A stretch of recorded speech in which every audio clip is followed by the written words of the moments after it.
The lights are off and away they go. Extremely loose. He's managed to hold on and he missed the complete that. He's crazy stuff. Side Freitas is on the grass on the infield floor. He slides through. He tags Richard Eck.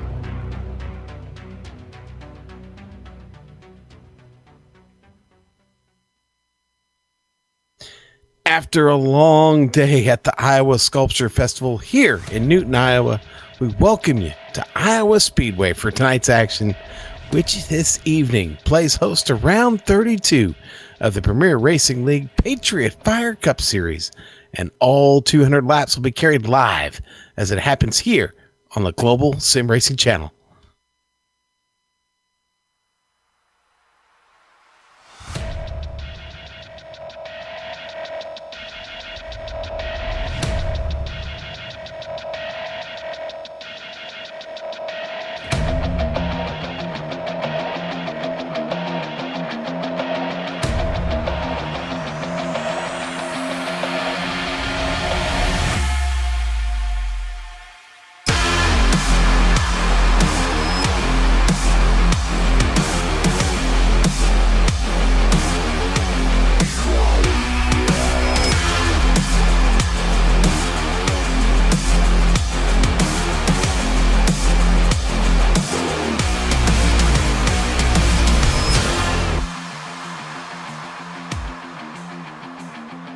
They'll come to Iowa for reasons they can't even fathom.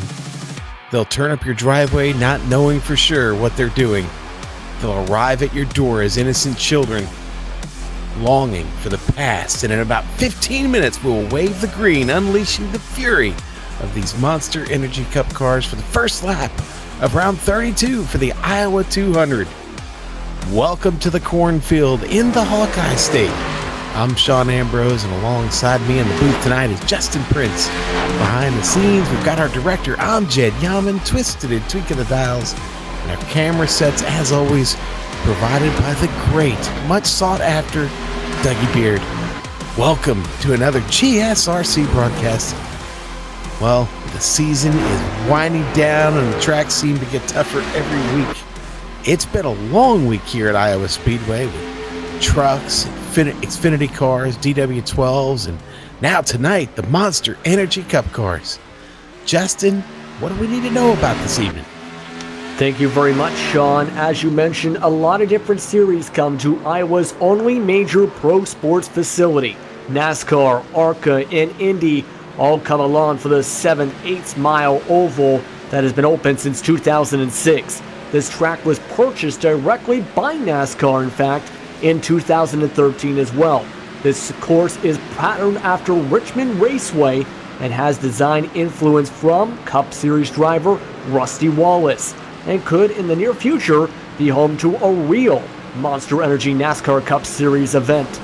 Now we are coming here tonight for 200 laps under the lights, here with cool temperatures, 66 degrees Fahrenheit in the air, 67 degrees on the track with 81% high relative humidity, with mostly cloudy skies and not too windy air. Now with that, to help explain what to expect for tonight's race, let's head to your GSRC lap guide. Hello everyone and welcome to the Global Sim Racing channel. I'm Brian Yazek. This is Iowa Speedway and this is the GSRC Chevrolet SS. Iowa Speedway is a fun little short track loosely based off of Richmond that gives the drivers and the fans alike a heck of a show.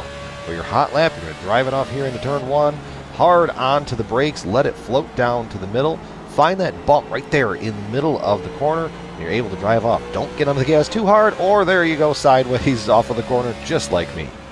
Down into turn three, let the car find the bottom and let it rotate. Then gas it up, get off of the corner, up near the fence for your hot lap. Now, as the run progresses, you're going to see guys all over this track. Right here is going to be pretty much a popular line in 1 and 2, where you're going to kind of ride that middle seam, let it drive, and get straight off of the corner. Turns 3 and 4, you're going to be rim riding right up here next to the fence. Let it float into the corner, let it rotate. Don't get back onto the gas too quick. You'll spin the rear tires and really make those angry. But there you go. So that is going to complete your lap guide around the Iowa Speedway. I'm Brian Yazek. This was the GSRC SS at Iowa. A very fast one indeed here at Iowa Speedway. A track that has seen a lot of action this week, but not a ton of caution flags like you'd maybe think we'd get. But with that in mind, let's turn to Justin and take a look at our current points race because, well, things may be looking pretty comfortable at the top. Boy, in the middle of this top 10 field, we got a real battle going on, Justin. Yes, we have a lot of different battles going on, but let's start off with those season standings. And after Chicagoland, Brian Yazik leads those point standings with 1,061 points over Tommy Ryan, who's fallen back to 76 points behind our current points leader. Nick Cohan's 100 points even back in third. While we mentioned that close battle, Ricky Harden's in fourth, 159 back of Yazik. 10 points back of Harden is Tyler Dalton, while James Grahula is just 4 points back of Dalton. A very close battle in the middle of that pack. Meanwhile, Thomas George is 8th in the points right now, followed by Jeff Ward, Timothy Johnston, as well finally Drew Carroll to round off your season standings. Now with your fall standings, take a guess who's leading those point standings. The red-hot Jeff Ward is leading by 37 points over Tommy Ryan in the fall standings after Chicagoland. Brian Yazik sits in third, followed by James Grahula and Ricky Harden tied for fourth. In fifth right now, sixth correction there, is Brody Hayes, 93 points back. And that is a close battle, in fact, for 6th through 8th, because Tyler Dalton and Thomas George are just 2 points apart from each other. Just 4 points separate the three different drivers. Woodrow Mahan starts off in 9th in the standings coming into today, while Rick Harden, rounds off the top 10 for your fall standings. Rick Thompson, pardon me there. But basically, it is a lot coming on here from that very close action at Chicago, and we go to a track that maybe just under a mile. It drives similarly to a 1.5 mile, Sean. A lot of different strategies to see today. Yes, sir. And tonight we get to a track that's less than a mile. Let's go through the season schedule right now. Let's get an idea of how many tracks we've actually been to that are less than a mile. 7/8 mile here this evening, okay? And we just haven't seen a lot of them, to be frank. Go back to May. We went to Martinsville. Josh Skrupa was your winner there. Skrupa's not running anymore, so we can count him out of contention this evening. Then you go back to Richmond just the week after that. 7 days later, we went there. Paul Pepper was your big winner. 200-lap race at Richmond. This track, of course, shares a lot of similarities with that track. Could Paul Pepper be a repeat winner this evening? Then the next time we saw a small oval was the Milwaukee Mile, right at a mile. That seems to be where Jeff Ward really started to take off, and that was back in the middle of July. He's been on quite a run since, and really, really hard to take down. The next less than 1 mile track we saw was Bristol, the night race in August there, towards the end of August. Jeff Ward was your big winner there. All right, we've got a common theme going on here, and it's called Jeff Ward, except for when we got to Virginia in September here, just about a month ago. Tommy Ryan, that's the driver I want to talk about. Tommy Ryan, my woodshed pick of the night for his big win under the lights at Richmond just about a month ago. 200 laps there. He was able to survive that battle. Tommy's got a little something figured out about this track. Watch out for him this evening. And then we get to Iowa tonight. Now, we've been to Dover and we've been to New Hampshire.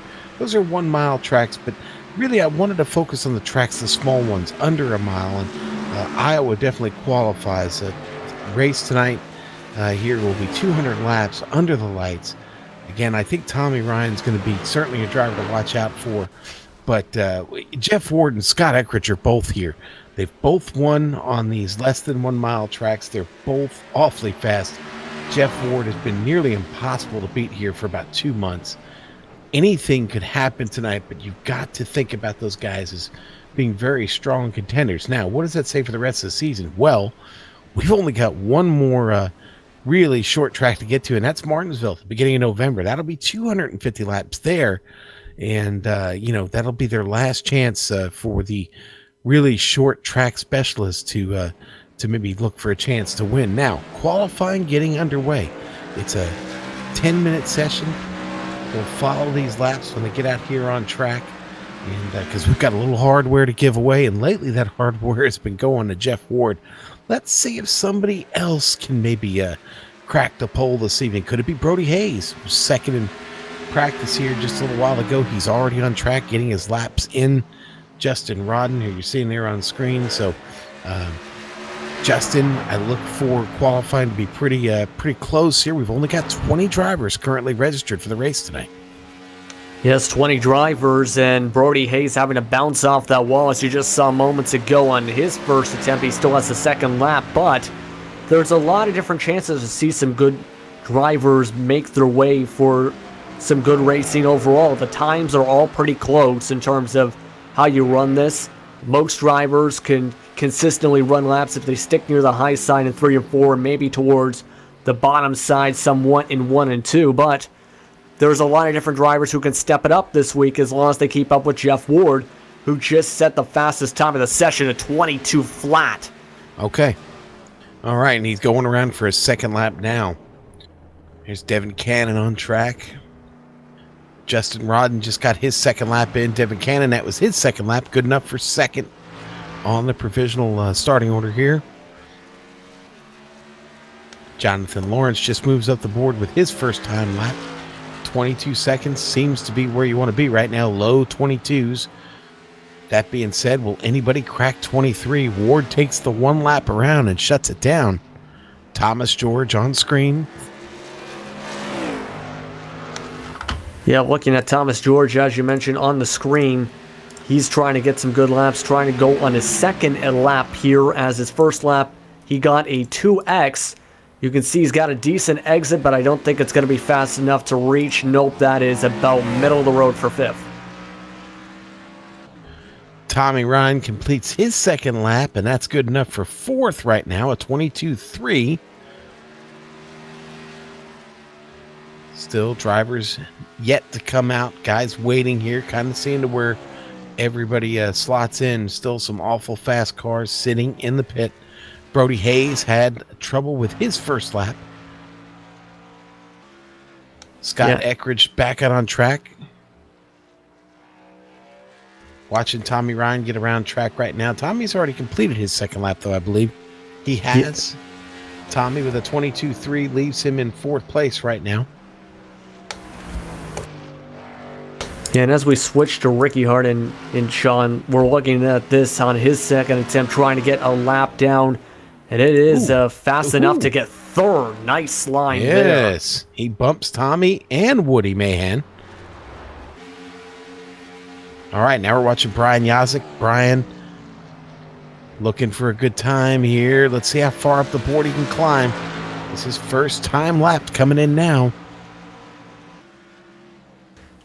Yeah, you can see he's trying to go for that lower line compared to some of the drivers today going towards the wall, especially in 3 and 4. Or as we see a decent enough exit to get a 22.075. It's still 7 100ths, I believe it is, back from Jeff Ward. You can see he's trying to go for that faster, higher line for this second lap compared to near the yellow line to get the faster exit. And this time it's a bit too low and too fast. Let's, okay, now we're picking up Eckridge, just getting up on track. Eckridge getting his first lap going here. Eckridge is going to race tonight. Yeah, and Eckridge, I think, is going to rerun that again. Yeah, he's going to re-rack. Okay, no problem. Paul Pepper on track. Looking at Pepper now. Paul getting things cranked up here in the number 29. And you can see he's going with that higher line, middle high line. You can see he lost control and got a bit loose on the exit of 4, which led him to smack into that wall. He still has one more lap to qualify as we go back to Eckridge. Yeah, now we're back on Eckridge. Let's see what he's got for us here. Gets into turn 3. Comes down the track here and then back up on the exit of turn 4. And that gets him up to 3rd. P3 for Scott Eckridge. Actually, fourth, because that's about 2 1,000ths behind Devin Cannon, I believe it is, with that 22.183. Yep. So, surprisingly, not as fast time-wise. He did get into the 22 flats in practice, as Paul Pepper's trying to come around for his last lap. Yeah, apologies. My timing and scoring had a little bit different. Wasn't using the iRacing one there. That's all right. Let's see where Pepper goes. He goes to P9. That's about as good as that run gets him. I think we're going to call it. Let's call the MP3 Designs Pole Award winner tonight. No, it's going to be Jeff Ward again. More hardware for the man. Jeff Ward, your NP3 Designs Pole Award winner. Let's watch his lap around the track here. Going to get it started up high, cranking up that momentum. And a nice, solid, wide open run across this front stretch. Yeah, and in turn was able to he ran high for the most part for just about the entire lap, down the backstretch, obviously. But you see the 3 and 4, it's been a matter of preference. He went towards that middle line, middle bottom, and eventually worked his way back to the top. Decent enough exit, 148, much faster than some of the other drivers tonight for the exit. Held on to it and got the pole lap. Yeah, and congratulations and a great effort there to Jeff Ward to take home another NP3 Designs Pole Award this season. I'm going to have to go back at some point and see exactly how many of these he won, but I know he has taken in several here. I believe he got one Sunday night in the Truck Series, and he gets another one here Thursday night. So congratulations to Jeff. And boy, congratulations to all these drivers. We've got 20 of them here registered for the evening. Brian Yazik going over with the drivers, meeting with the guys now. You got a pick tonight, Justin? Well, other than the favorites of Jeff Ward and Scott Eckridge, I'm thinking somewhere along the lines of Brody Hayes, because if he's ran some pretty consistent laps, but not the same consistency as Ward in practice. But if he finds a way to squeeze it up to about the same pace of fall off, he might have a shot to keep up. We'll have to see how he does. But what is your pick, Sean? We'll get back to my pick in just a minute. Right now, we're going to go down trackside for the presentation of This Nation's Colors and song by the Iowa Hawkeyes Marching Band.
All right, and welcome back here. The Iowa 200 getting ready to kick off this evening.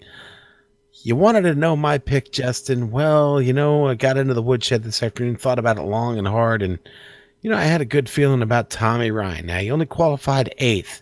This is a long race, though. It's a real grinder. And unacceptable racing drivers for grinders are good picks. So I'm going to stick with Tommy Ryan. I like that pick. I like Tommy. I like that car. I just got a good feeling tonight. You know what? And I'm going to throw a shout out to Brody Hayes. Now, did not take a run at a qualifying effort. Well, he did, and he didn't get that first lap he was looking for, so he pulled it off. Brody was awful fast, awful consistent in practice. So, that being said, I reserve the right to throw a curveball. So, I'll take a second pick with Brody Hayes and a first pick with Tommy Ryan. Now, why don't we go ahead and go to the grid here and let everybody know where we're starting tonight here in the Iowa 200. So on your pole, it's going to be Jeff Ward. Right alongside him, it's going to be Brian Yazzie. Row 2, Justin, you've got it. Devin Cannon starts on the inside of row 2, alongside number 70, Scott Eckridge. All right, then we're going to go row 3, and that's going to be Ricky Harden and Troy Haight. Woody Mahan and Tommy Ryan, your woodshed pick, starts on the outside of row number 8. All right, row 5 going to be... Okay, row 5 going to be Paul Pepper and Thomas George.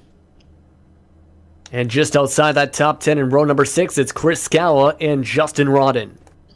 Row 7, Derek Paulson, Jonathan Lawrence. And these cars did not record time, starting off with Gregory McDougall and Tyler Dalton in that row. Row 9, Brody Hayes and Matt Murphy. And in your final row for today's race, row number 10, Gerald Livingston and John Wilco. Okay, now our director is saying to us that Scott Eckridge is pulling off.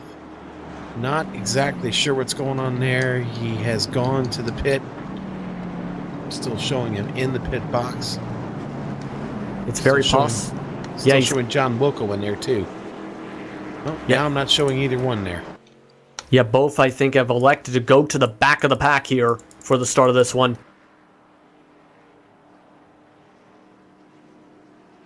Yep, there's Eckridge going to the back now, and so is John Wilco. Okay, all right, so Eckridge going to start from the back. We'll get one more pace lap here, and then we'll get him fired off here in the Iowa 200 this evening with the Patriot Fire Cup Series. Great field here, great starting front row. Jeff Ford, Brian Yazzie, not going to waste any time to start battling this evening. They're going to do it from lap 1.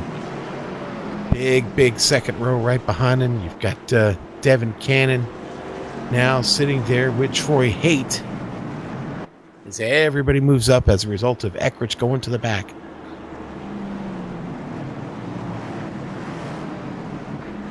Yeah, a lot of things shifted up. We'll see how these restarts go. Ward, as you're seeing, is on that bottom line. Question is, can he make it stick and be able to slide up in front of Yazzie once this thing goes green to make it single file? We'll see, Sean. Because that Ford Mustang iRacing pace car pulls off, and Jeff Ford pulls away with the start of the Iowa 200. The hammer has been dropped. Brian Yazzie chasing him down into 1. Everybody trying to fall on the line back behind. Here comes Ricky Harden early up to 3rd. Him and Devin Cannon get away. They are done and have dusted the rest of the field. Rest of the field back there fighting for position. And just as you mentioned that, Justin Rodden got loose and we got an accident front stretch. I think, that was Tyler Dalton. Dalton with a big mistake. Dalton's going to make a mistake down near the apron. It looks like he overcorrected and the car comes up across the track. Catches Jonathan Lawrence. Their race has barely got started and both cars are destroyed. Go on board Jonathan Lawrence. Wow. Yeah, that was just a case for Dalton, a case of just overcorrection, turned it to the right there, way too low. Really, we're seeing from Jonathan Lawrence that view where he just shot to the right. Lawrence has nowhere to go, and now we have some cars now, some beat-up race cars in the pit lane. Lawrence and Dalton. Lawrence putting it behind the garage area now because of that. Yeah, and you know, you don't get any fast repairs here in the Premier Racing League, and both of those cars had a significant amount of damage on them. Poor Tyler just gets loose down there on the bottom of the track, and that mayhem ensues when he comes sliding back up across the track. Again, like you said, Jonathan Lawrence, poor guy had nowhere to go. That continues his season of nothing but bad luck. Tyler Dalton, boy, not used to seeing him suffer so much so early. That's really a rare instance where you'll see Tyler Dalton get into that kind of trouble this early in a race. Tough break for him. This early caution flag that'll give us a moment to talk about what some of the drivers in the field are doing this evening. Now, it's October. which previously has been known as Breast Cancer Awareness Month. Well, in an effort to bring awareness to cancer in general here in the U.S., we've kind of gone to October being Cancer Awareness Month, all forms of cancer. And if you don't know anybody or your life hasn't been affected by cancer at this point, I'd say you're a pretty special person, because cancer has affected several people I know in just the past few years, and friends of people in this series. But Paul Pepper running a special paint scheme on the number 29 this evening in honor of a friend that passed here just a week ago, and just over a week ago. That was Matt Tucker. He's running the Captain Special Paint Scheme. Matt lost his battle on October 1st. He was one hell of a mechanic, friend, family man, and more importantly, an all-around great human being, as Paul put it. And so Paul doing a little something special by running that scheme this evening. And you'll see next to him, just behind Paul, you've got Chris Scala in his car. Chris running the green numbers and wheels in honor of liver cancer. His father just recently here in the past couple months passed away from that. So our thoughts to the friends and family of both of those drivers. And I didn't get word on any of their drivers, but if you see any pink or any purple, maybe green on some of these cars, could be they're running it in honor of cancer awareness this month. But just wanted to give a shout out to them and to the cause. If there's any way you think you can help towards cancer research, there's a lot of great websites out there that you can find and be a part of. But the lights are going out on the pace car, which means we're about ready to go back to racing here, Justin. Let's see if we can get a little bit better start this time. Yeah, and on that time in 3 and 4, it was almost a case where Scott Eckridge almost got some damage himself just about when Justin Rodden got loose through that turns 3 and 4.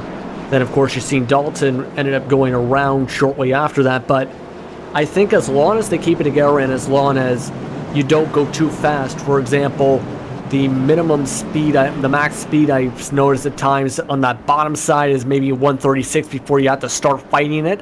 As long as you keep that in mind, and as well make sure you don't go too hard into the corners or on that high line, I think we should have a clean restart. Let's see how this goes.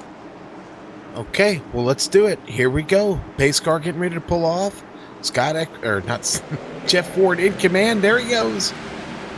Brian Yazik does not get away from Ricky Harden that time. Harden does a good job on the restart. He was quick to it. But down there on the bottom, that's not where the momentum's at. Devin Cannon trying to bring it around the top. Oh, big slide there for Ricky Harden. He's got to save the car. Oh, Ricky almost ended his race right there. Look at this start. Paul Pepper in the middle, just behind them. Woody Mahan and the Jewel, they're 3 wide just behind that pack. Ooh, lots of moving and shaking here on this restart. Yeah, lots of moving and shaking. It is hard to keep that car under control at times on that from that bottom going to the high side for that transition because like you said, the momentum is on that high side. That's why Woody Mahan is losing a bunch of spots after gaining a few throughout the corner, and as well why we've seen a couple switches already with Cannon and Harden since the drop of the green flag for this restart. So we're seeing a bunch of shifting around as Woody Mahan's going way too low. Yep, he's spinning. Can he catch it? I think he's going to catch it. He's going to catch it down there on the apron. Oh, Woody really beat the tires up there. He's going to fall all the way to the back of the pack. Here comes Brody Hayes. Brody Hayes already moving up a bunch of spots here. Brody up 10 spots, fighting with Chris Scala for this position. Scala in 6th. Hayes goes back to 7th there. Paul Pepper looking to make a move on Devin Cannon just in front of him. Paul in that number 29 that we just talked about. Captain Special. Yeah, and you're seeing how the lines are starting to form up. The cars are slowly moving their way to that high side. In the Xfinity cars, for example, it's recommended you get from that bottom line to the high side within the first 5 laps like these cars are doing to prevent the tire wear from being too severe. And you're seeing that from guys like Brody Hayes right now trying to weave his way through, wait for a car to make a mistake on the exits to be able to get by. But he's got to make sure he holds off Chris Scala because, as well as Scott Eckridge, because Eckridge is still making that bottom work regardless of that high line momentum. Here comes Scott Eckrich, the number 70, moving through the field. Trying to get all those spots back by dropping to the rear. He just got around Tommy Ryan. Has his eyes set on Chris Scala there trying to make a move on Brody Hayes. Drop it down just below him. Didn't have anything for it. Backed out of it. Here comes Eckrich. Eckrich liking that low side of the track right now. Oh, and Scala's around. Scala's around, and the yellow is out.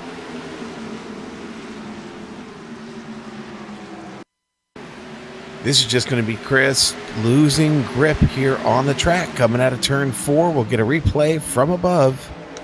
Yeah, there's no other better way to put it. He just got lost it out of 4 and bobbled loose, sliding sideways, and then was able to save it to prevent from going around too much, but still brings out that caution on the exit. Some bad luck for Scala, but that's what happens at this track sometimes when you're going too quick on the exit, out of 4 especially. You're either going to bounce off the wall or, in that case, spin around. You'll see it from Eckrich, for example. So, do we see our first pit stop of the night here from our leaders? 14 laps on those tires. You certainly don't need any fuel yet, but do you want fresh Goodyears? Let's see what the leader decides to do as they come around turn 4 here. And yes, sir. I think that was an obvious answer because these cars already have seen about 15 laps, but the cars who did go in, Thomas George and it looks like Justin Ronan, have elected not to go in with these guys. Yeah, we'll see how that works out for them. I just think that they'll be sitting ducks on 15 lap tires. If they were 5 lap tires, I'd say all right, but when the fastest guys on the track decide to come in, I think you should come in too. We'll see. Let's see who wins this race off of pit road. Will it be Jeff Ward? That's where I was going with that. Ooh, boy, that was close. Yazik gets down on the jack a little bit quicker, but Ward had that top spot. He gets out first. Looks like everybody held position there in the pit. All right, so with that being done and out of the way, we're going to take a quick break here on the Global Sim Racing channel. We'll be right back.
Welcome back to the Iowa 200 here on the Global Sim Racing channel. The Patriot Fire Cup Series is going hard at it here on a Thursday night. Thomas George and Justin Rodden going to get a chance to restart this race. They did not pit. The Ford Mustang pace car getting ready to peel off this track as we get restarted out of caution number 2. And it's going to be Thomas George on the loud pedal across the line. Your leader, Justin Rodden, clinging to second place. Not for long. Here comes Jeff Ward. Ward already with a tremendous run on the restart, looking to take the position from Thomas George before we even get this first lap in. I don't think Thomas is going to hold that lead for long. He's not. Jeff Ward powers his way under him. Got fresh tires out there. Jeff Ward back to the lead already. Brian Yazik up to third. Ward already under threat from Yazik, trying to hang on. Here comes Ricky Harden. Harden back there just along Justin Rodden. Harden going to go to fourth. Ward going to go all the way down to the bottom of the track up front. What a great restart here, Justin. An absolutely great restart, but you did mention 2 cars did not pit so far in this race. You have to wonder if it's a strategy call, hoping for a quick caution, because if they have that quick caution, they're going to be both around that top 5. But if it's a long run, as we're starting to see a very consistent start to this run, they're going to be sitting ducks. 15-lap difference on tires and fuel. They're the only 2 who did not pit at all so far in this race. They're going to be in trouble, which is why you're seeing right now, speaking of trouble, Ricky Harden. Harden's around. Harden's around. We have avoided the caution. He's kept it down there on the apron. Let's get a quick replay of that here for you on the Global Sim Racing channel. Ricky's just going to lose it there, Justin. Yeah, he went way too low in the middle of the apex of that corner trying to get by George. He clipped the apron, just slid it sideways, which resulted in that he's going to lose a ton of track position because of that. Nearest car is about 12 seconds away, and John Wilco, that is going to drop him right to last on the lead lap now at 18th. I did see Ricky practicing donuts earlier, so definitely he was prepared for spin control there. Boy, but we've got a battle up front. Yazik already looking to make a move on our leader, Jeff Ward. He's feeling him out right now. Looking for the line, the successful one, that special line, as some would say. Yazik hunting right now. He's got that bright orange hunting jacket on, going to work on Jeff Ward. He's not going to make him nervous, but can he guess right one of these times here and maybe dip when he doesn't zig, when Ward doesn't sag? I don't know. We'll see here, but right now, Yazik chasing, and it is only a 1/10 of a second between 2 cars. Not even a car leak. Oh, we got, what do we got here? Matt Murphy spinning. Oh, Matt Murphy spinning off of turn 4. Goes all the way down through the grass, keeps it out of the racing line. And we're going to have a caution because Devin Cannon, as you were mentioning that, just spun and around in front of Murphy out of 2, Sean. Boy, and that's trouble for Cannon. The car just brakes on him there in the middle of the turn. Didn't take long for the caution flag to come out as he was spinning in the middle of the track. And hey, that's going to help out strategy-wise. As you look at the replay, you can see he just got loose on that exit, looped it around as one person put it, went Harden does the same thing, but just the difference is he saved it on the track racing surface. If that was still on the apron, that would not have brought the caution, but like I said, that helps out. Thomas George, especially, still in that top 5. And Justin Rodden still in the top 10. Yeah, and I think they'll be best advised to head back down and take care of their cars. Again, it looks like our leaders are going to do the same thing. In fact, they are.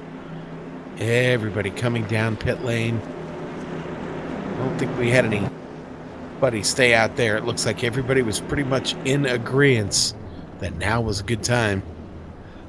Jeff Ward in his box. Him and Yazik go up on the jack right side at exactly the same time. In unison there. It's almost like watching synchronized swimming. Those two in sync for sure. but Ward going to get away quick. Thomas George going to come out in third. Brody Hayes comes out in fourth. Brody Hayes up 13 spots, 29 laps into this race. Folks, we're going 200 this evening. Yeah, and it looks like we may have had a looks like you can see here that Thomas George has still kept that P3, and Eckridge is all the way up to P5, Sean. Both Hayes and Eckridge moving their way through this field since the drop of the green flag, partially through strategy in the pits, partially through just running your own races. Okay, and looking here at some strategy going on already here in this third caution flag. Looks like Ricky Harden throws the dice out there and takes 2 tires on that pit stop. Yeah, I mean, that was a shorter green flag run, but here's my argument why that was not the smartest thing. He did spin it around and loop it around on that apron, like I said, a few laps before that caution brought out. So it's still going to be much worn out than if you had, say, fresher tires where he didn't get loose or spin out on 2 tires. So this could backfire on Harden. Yes, I know he fell all the way back to 18th, but it's still going to be a risky call. If he loses control or gets too loose again, it could backfire. Okay, here's why I agree with it, Justin, okay? It's early, all right? We're only 30 laps into this race. If you want to learn a little bit something about what this car is going to do over a longer run, now's a good time to experiment with that. Much better to try it now than to gamble on it with, let's say, 40 laps to go. So maybe a little bit of research and development going on here by that team, and could yield big dividends for his teammates. He could be the guinea pig trying these 2 tires here early. So we'll see how that works out. But I like the move. I'm not opposed to it. If anybody could make it work, it's probably Ricky Harden. So Ricky felt pretty good in his little video this afternoon, talking to everybody about his chances this evening. We'll see. I expect the lights will go out this time by, though, and we'll get everybody lined back up, get ready to go back to racing. Currently, as they sit, Jeff Ward is your leader, Brian Yazik in second, Thomas George in third, Scott Eckridge fourth, Brody Hayes, I think he's in fifth, technically. To check that, it's Hayes in fourth and Eckridge in fifth.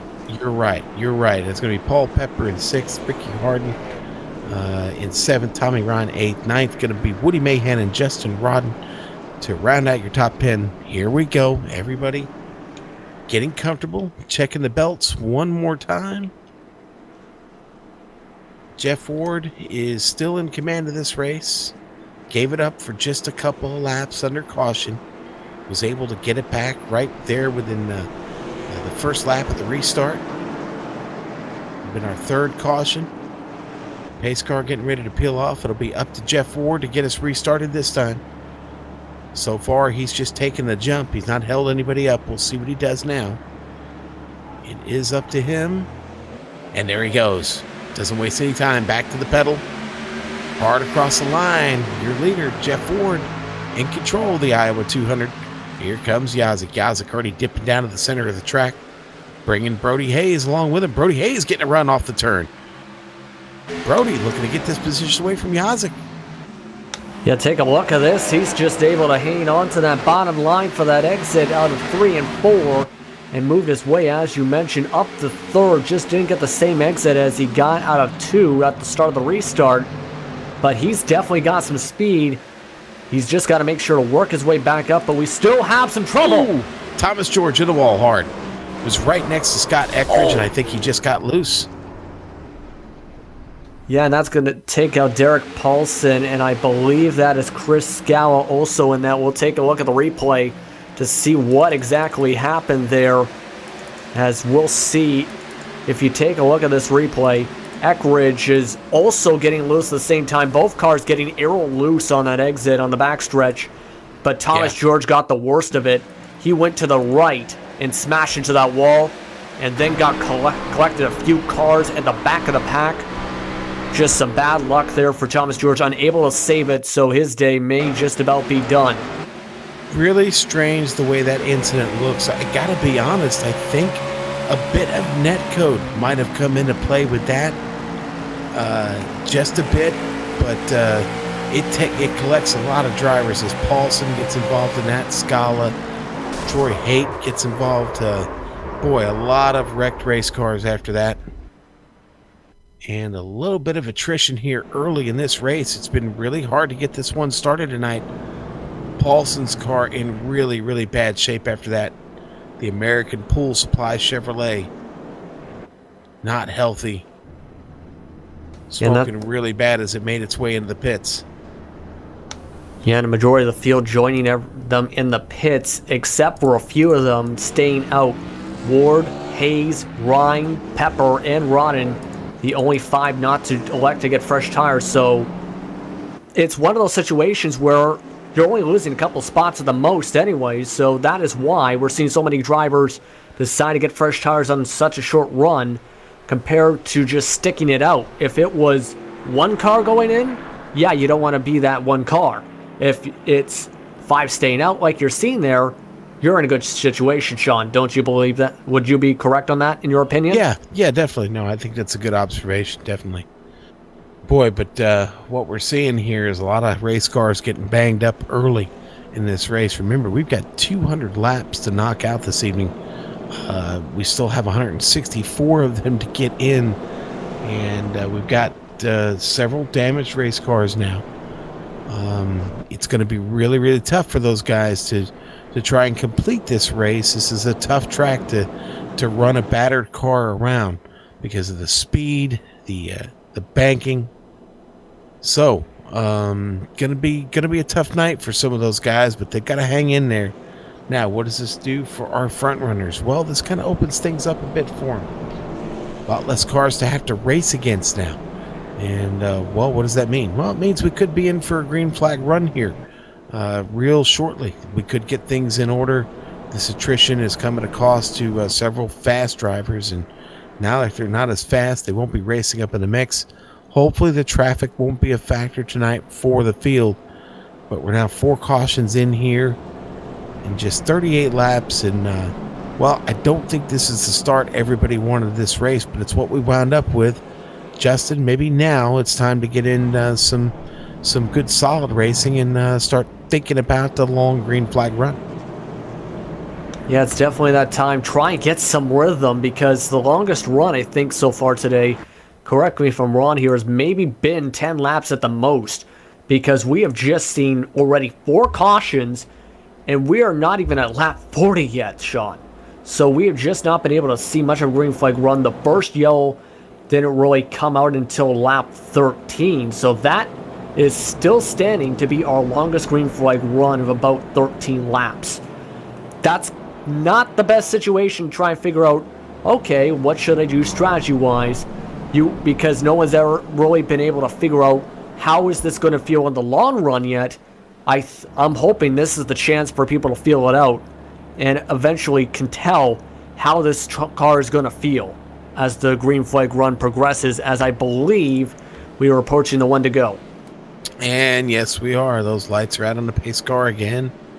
Time to get back to some racing here. Thanks for joining us on the Global Sim Racing channel this evening for the Patriot Fire Cup Series in the Premier Racing League. Iowa Speedway is the scene of the crime tonight. It's a beautiful evening here in Iowa, 66 degrees. Mostly cloudy, about 67 degrees on track. Lots of horsepower, lots of speed, and so far, lots of caution flags. But maybe we've cleared those out for a little bit, and we're about to get ready to go racing hard here for the next 50, 60 laps. We'll see. Jeff Ward going to lead him off.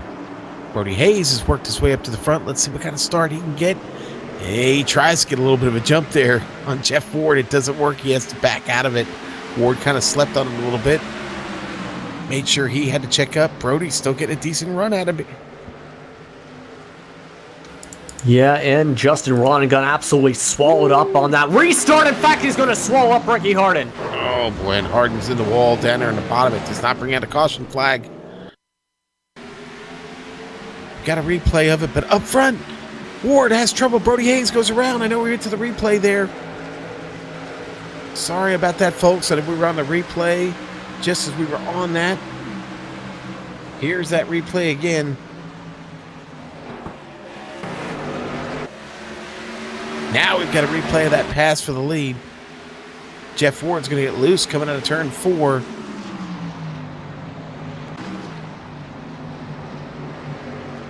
Yeah, and he just took...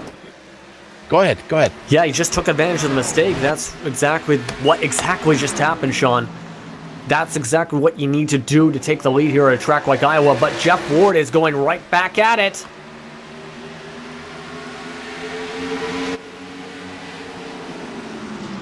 And look at that. That is just the battle of just hitting the brakes. You can see Hayes has that better line, Sean. He's able to get that lead right back. But now Ward is going to try and dig in. But, Sean... Oh, here comes Yazik. Yeah. Here's the blue oval charging there just on the top side. He's going to get right alongside Jeff Ward as they come across the line. Brody Hayes got both of them in the mirror. Both playing the left and the right side. Oh, and here goes Yazik, and he caution flags back out. Paul Pepper hits him. Oh, no. Paul Pepper with a lot of damage on the front end of his Chevrolet. Jeez, here's the replay. Yazik on the outside here. He's just going to lose it. The car just snaps on him. And poor Paul Pepper has got absolutely nowhere to go there. Yeah, Yazik just realized that going through turn 2, trying to immediately slow down as much as he could.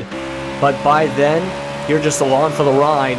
Turning directly to the left, Paul Pepper has nowhere to go. And just another bad situation once again today. We're seeing this from Paul Pepper, as there was nowhere to go as the slide came down the track. Pepper was hard on the binders there and just could not stop the car. Yazik going to pick up a lot of damage on his left side. Left side, I even see the roof line in that car even banged up. Boy, that was a hard hit for the beard there. You can see a lot of cars pitting, but one person who is going to take advantage of this caution. We mentioned Justin Ron got split down the middle of the pass on the restart. Guess who got penalized? Scott Eckridge got a black flag and fell 2 laps down because of that. But let's take a look at who's that lucky dog, Sean. Yeah. Just in a moment, I should say. Right, Jeff Ward down there getting service now. His car already down off the jack, but it's Brody Hayes that gets out first. Eckridge only taking 2 tires. Brody Hayes still gets out first, though. So Brody going to go to the lead. I'm sorry, it was Ward. Ward that took the 2 tires. My bad. No, it was Eckridge. I'm sorry, it was Eckridge. Ward takes the 4 tires. Now let's get the lucky dog in. Our lucky dog is going to go to Scott Eckridge. Eckridge, the lucky dog. Now that's our first appearance here. Brutus, Coastal Safety Auditors, lucky dog. Good boy, Brutus. Thank you, buddy. Going to go to Scott Eckridge. We're going to go to a break real quick here on the Global Sim Racing channel. We'll be right back.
He said, build it, and they will come.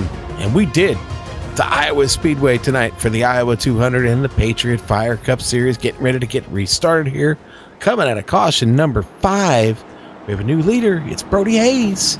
Up to the front, Jeff Ward going to start on the outside. Devin Cannon and Tommy Ryan will start on row 2. This one's up to Brody Hayes. How's he going to restart this race? We'll see, because it's going to happen now. The Mustang is pulling off the track, and Brody Hayes is pulling away. Jeff Ford going to stick there in second. Brody gets a nice run down here into turn 1. Devin Cannon going to get away clean in third. Tommy Ryan slowing down through the corner. Gregory McDougal, we haven't talked about him at all, coming around. Watch out, McDougal getting himself there. Into fourth quickly. Yeah, McDougal was one of the cars who elected to start at the back of the field for today's race. He has been running a part-time season schedule for the Patriot Fire Cup Series, and he is definitely doing some great racing tonight. You can tell he's just following along, possibly trying to go with the match line with Devin Cannon to try and close up that gap to get to third, while Brody Hayes has just been able to hold off Jeff Ward and pick up speed on Ward. Definitely a good line for Hayes, and much improvement we're seeing from Hayes in that white-colored car. In that unsponsored Toyota, Brody Hayes is in the best spot he could be in right now. That's up front, clean air, and a clean track. That's the best thing you can ask for here at Iowa Speedway. Jeff Ward going to have a hard time passing him in this condition. Now, just behind them, already slipping back over a second, Devin Cannon and McDougal looking to make a battle of it. McDougal getting a run at him here. Wants to get to that podium spot. Like you said, Gregory, a part-time competitor here, but already showing some good legs here early on in this race. Then we got to look at the battle just behind them. That's going to be Tommy Ryan leading Brian Yazik and Matt Murphy right now. Yazik working with a very damaged race car, seems to still be strong and hooked up as he brings the fight here to Tommy Ryan. There's Gregory McDougal on board with him, following the action here.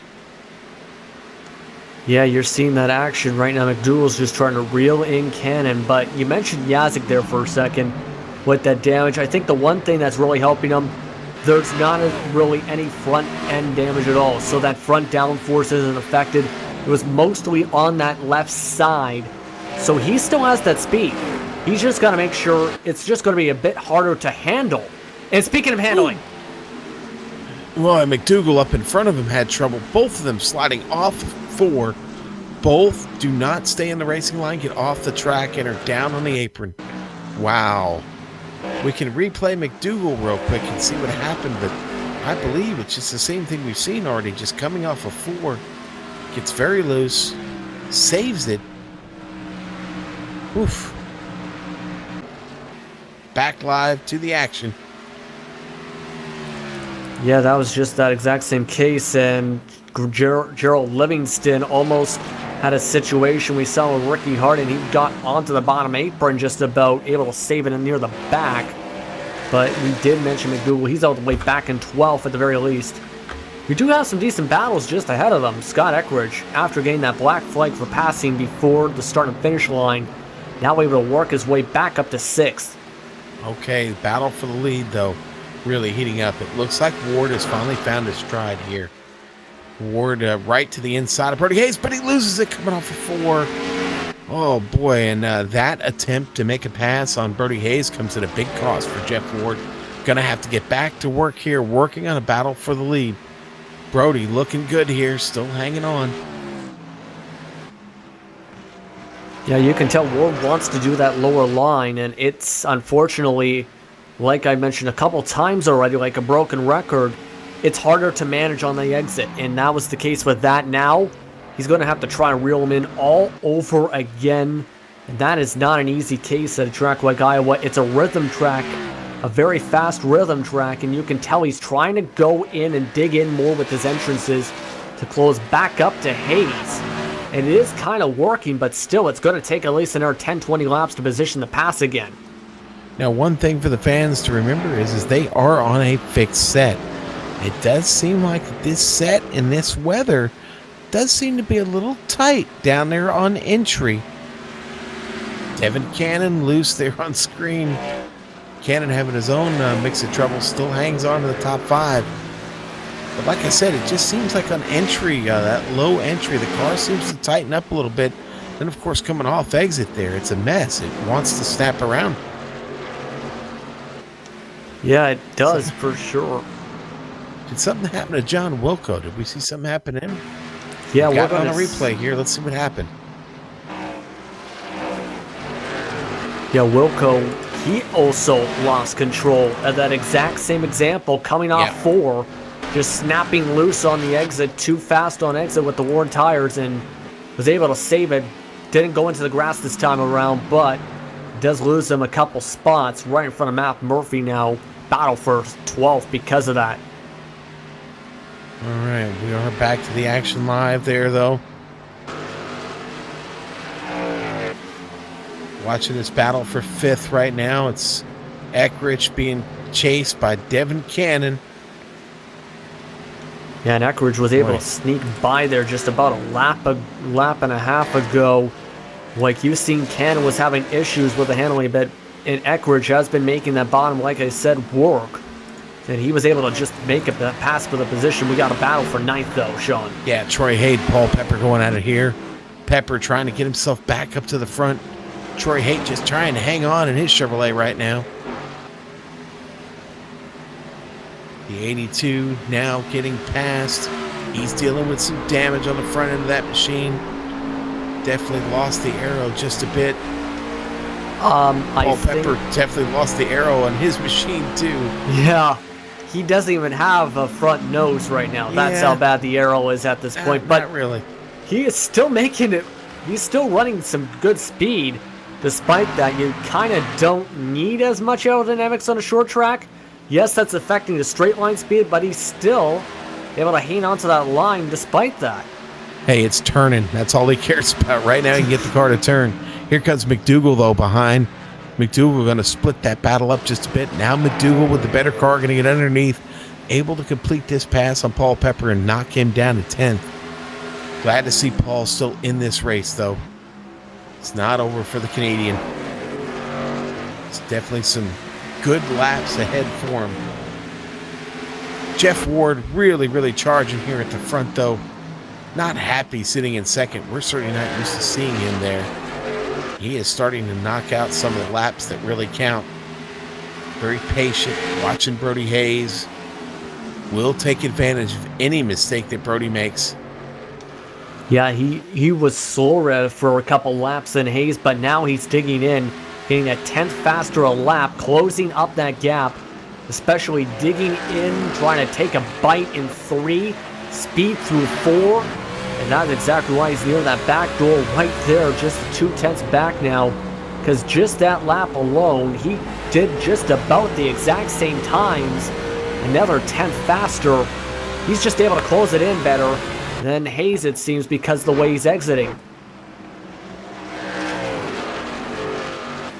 Trouble for Troy Haight. Oh, man, that car got really loose out of turn 4, and he had a real... we've got to go back to the battle for the lead. We'll pick that up. We've got it saved for you, folks, but here we go. The lead and question. Hayes still hanging on to it. Just seems to be getting better exits. Ward just not able to pull off enough of a run to get around him. It's really brought Brian Yazek close to this battle now, though. This has really turned into a 3-way battle. Yeah, They're quickly approaching some traffic here, though. They're going to have to navigate some traffic. You're getting to Chris Scala real quick here, Justin. Yeah, lap traffic's going to start coming into play. The first car with the lap traffic was Tyler Dalton, who came out of the pits after 30 minutes of repairs, just trying to finish, as he put it, to remind himself of how he messed up earlier in the race. And now, of course, you have Chris Scala and, of course, Troy Haight, who just lost control a few moments ago. This is going to make things very tough to try and keep the lead for 1 and 2, to position the battle for the lead, because Ward's been getting the very much faster entrances, but he has been losing the time on the exits. That's going to hurt him on entry, because Haight's going to have to move towards that move. That's going to move Hayes either out of his line, or Haight's going to move to that bottom. There's here going we to be a go. negotiation. Here we go. We see what's going to be decided here. Oh! And said he's going to hit him. Center punch. Boy. And that puts some pretty heavy damage on the Toyota there of Brody Hayes. Wow, he's going to have to watch his temps now. We'll get a replay on board with Hayes. Maybe Brody just didn't know where he was going to go. But boy, Brody gives him a shot. Yeah, the radio communication on that attempt was near silent on that. I don't know if that had a factor to it, but part of trying to get by lap cars is knowing where they're going and negotiating with them. It just seemed like he wasn't expecting to check up as much into 3. Maybe he was thinking he was going to go into the bottom, but now that's going to really hurt Hayes and going to set up Ward to possibly run away here. Boy, oh boy. And that's all it takes is one small mistake like that. And, you don't want to give anything to Jeff Ward. Now the car has been compromised and is really loose. He almost loses it there. Ward does a great job to avoid hitting him. That's going to allow Ward to get by now. And here comes Brian Yazik. Oh, and he's going to try and cross him over here. Woody Mayhem with trouble sliding off the track. Does not bring out a caution. The battle up front still rages on. Now Ward having to do it from the top side. Brody Hayes still got him down locked on the bottom. Hayes still struggling with the car. We've gone as far as we've gone tonight on these tires. Now 33 laps in. And Brody Hayes has given up this lead to Jeff Ward. Brian Yazik now trying to find his way around Hayes. Yeah, that front end is, like we've seen with that bump, that is now definitely affected that downforce at the front end. It's really affecting Hayes' acceleration on exit. That was the main strength he had, and now that strength is gone. It's going to be he's going to have to try and find a way to get speed without his main advantage now, which he's trying to do what Ward was doing, go to that bottom side to see if he can get that to work now. I'll tell you what, I've been very, I've made no question of this over the past several weeks. Been very impressed with how Brody Hayes runs. He's going to continue to fight that car to the end. Got a great battle going back here in 6th. Gerald Livingston, Gregory McDougall. McDougall now just getting by him. Yeah, and Devin great Cannon. Battle here on track. Yeah, it's a 3-car battle for that position. We got a caution, though. I think it might have been Devin Cannon. Not sure. I missed it. It might be Tyler Dalton again, because Tyler Dalton did slide sideways out of 4. He is on lap 21. We're seeing that replay. It's what has bitten everyone really today, and this time it's just sideways enough to bring out the caution. Saved it to the grass, but once again, we're under caution, and after that run, you know there's going to be people wanting some tires. All right, and we are in. Everybody's in. We'll see cars staying there out on track trying to pick up their laps. But the leaders are in. Jeff Ward leading the field down this pit lane. Brody Hayes back there pulling into his pit. Surely to get some damage on the front end of that machine. That will help him. We'll see when he gets back out how much he actually picks up. Ward in perfect. Yazik in perfect. Both cars going up on the jack now in unison. Devin Cannon finally getting to his box just behind him. Scott Eckridge in his box. He's also up on the jack's left side. Brody Hayes going to come out first. Hayes taking no damage repair. Oof. Fast pit stop there for Brody Hayes. Real fast. Yeah, 13.9, even with all that damage, it helped him a lot that Jeff Ward was a second slower on the pit stops. But that helps with some lucky dogs, too, I believe. Okay. All right, and it's going to be Troy Haight with the lucky dog. Our Coastal Safety Auditors lucky dog. Good boy, Brutus. Coastal Safety Auditors, your one-stop shop for fire, life, and safety equipment. Good job there, Troy, getting a lap back here. You're going to need that lap. You're going to want that lap, buddy. Trust me. All right, well, to the front, it's Brody Hayes once again. Driver who started back in 17th tonight finds himself now on the pole to restart this race. Going to do it with Jeff Ford right alongside him. Brian Yazik, Scott Eckridge going to comprise the second row on this restart, Justin. Yeah, and I know there's some people probably wondering why didn't Hayes try and get some repairs done? Well, the main thought process, and this was something that was brought up to me when I used to think it's better to stay in and get the damage done, is you don't want to lose the track position in the pit lane. You want to just get repairs done as you do it essentially, because that is exactly what Hayes is doing. Do his pit strategy, get the car slowly repaired as the race goes on. I'm guessing it's probably about, if it was, say, 3-4 minutes damage, yeah, he'd stay in there. But he's still fast enough to compete with Ward. It's just a matter of staying up there and finding a way to make up for the acceleration decrease on the exits. So we're going to see how he does that on the restart, especially with a competitive field still here. About 13-14 cars in the lead lap. Ricky Harden is going to go for the wave around, I believe. So we got a bunch of different battles going on here. Well, you know, I'm going to be honest. I'm looking at these pit times.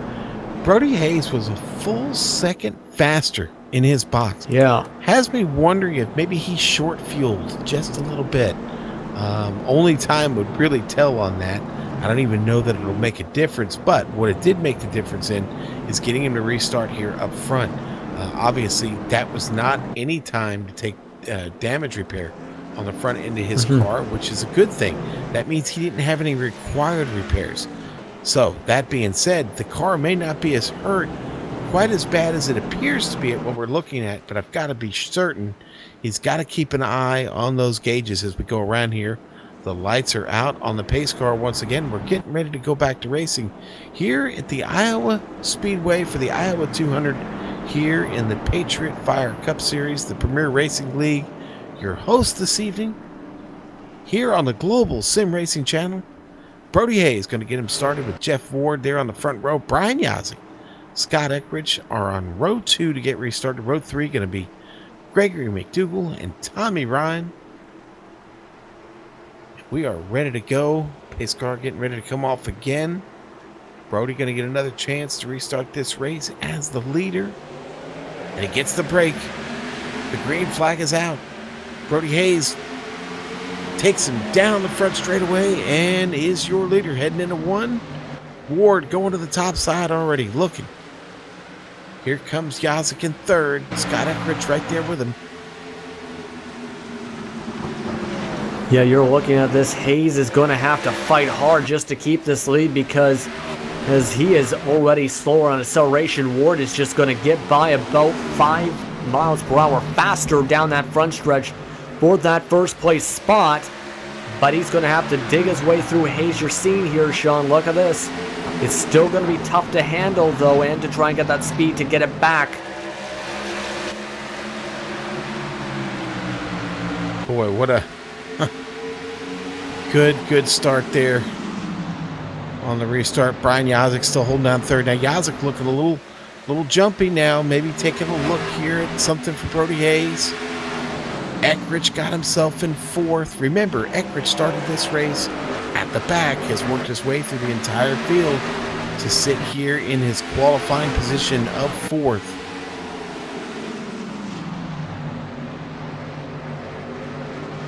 Yeah, he's just been able to go through adversity, well, for one, starting to the back by choice, but then in a black flag after working his way through.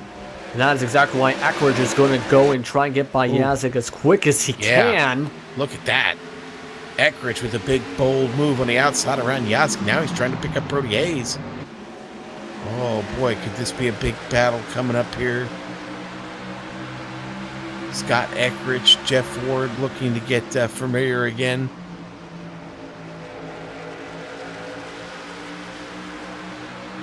And Brody Hayes going to come across here, still in 2nd. holds off Eckrich for another lap. Brian Yazik looking there on the inside of Eckrich. Nothing there. Eckrich going to keep the door closed. Now Eckrich going to look to the inside of Brody Hayes as they go into 3. Eckrich all the way down to the bottom. Pulls right up alongside Brody, but no, not there. Brody's still getting a little bit better run in his Toyota off the top. Then Eckrich is getting down there on the bottom. Yeah, but I wouldn't be surprised if Eckrich can get by on the pass on the next couple laps. It does take some time, especially here at Iowa, to position the pass, and looks like Eckrich has decided to just back away and regroup for a second to figure out a better strategy and use that draft and try and catch back up, and pardon me, he's going to just back off. And Hayes is... Oh, that's it. Oh, wow. That was massive. Hayes takes a hard hit right there. Jeez. Yeah, that... Oh, man. That collected a few different drivers running to the front, including Brian Yazik. We'll take a look at this replay. I just don't even know how to react to this because... Boy. He just got in the wall and just went flying into the catch fence. Yeah, it's Hayes just going to lose it coming off the turn here. As you see, he was side by side with Eckrich. There's no contact, maybe a bit of net code, but it really, Hayes going to start losing the car by himself. Mm-hmm. And it snaps on him. He climbs the fence, comes down hard, and it just destroys the car. Boy, yeah. Such a shame there for Brody Hayes after having such a great start to this race. Just about hit the halfway point, too. Can't lose sight of that, but pit road going to be a very, very busy place again here, Justin. Yeah, it is, and that's good. That accident is definitely going to shake things up in a few different factors, especially in today's race. Brian Yazik is now out of this race. Gregory McDougall was collected in that. Just some good race cars today collected in that, but you did mention with this, there is some pit strategy going on. Tommy Ryan is staying out with John Wilco right now.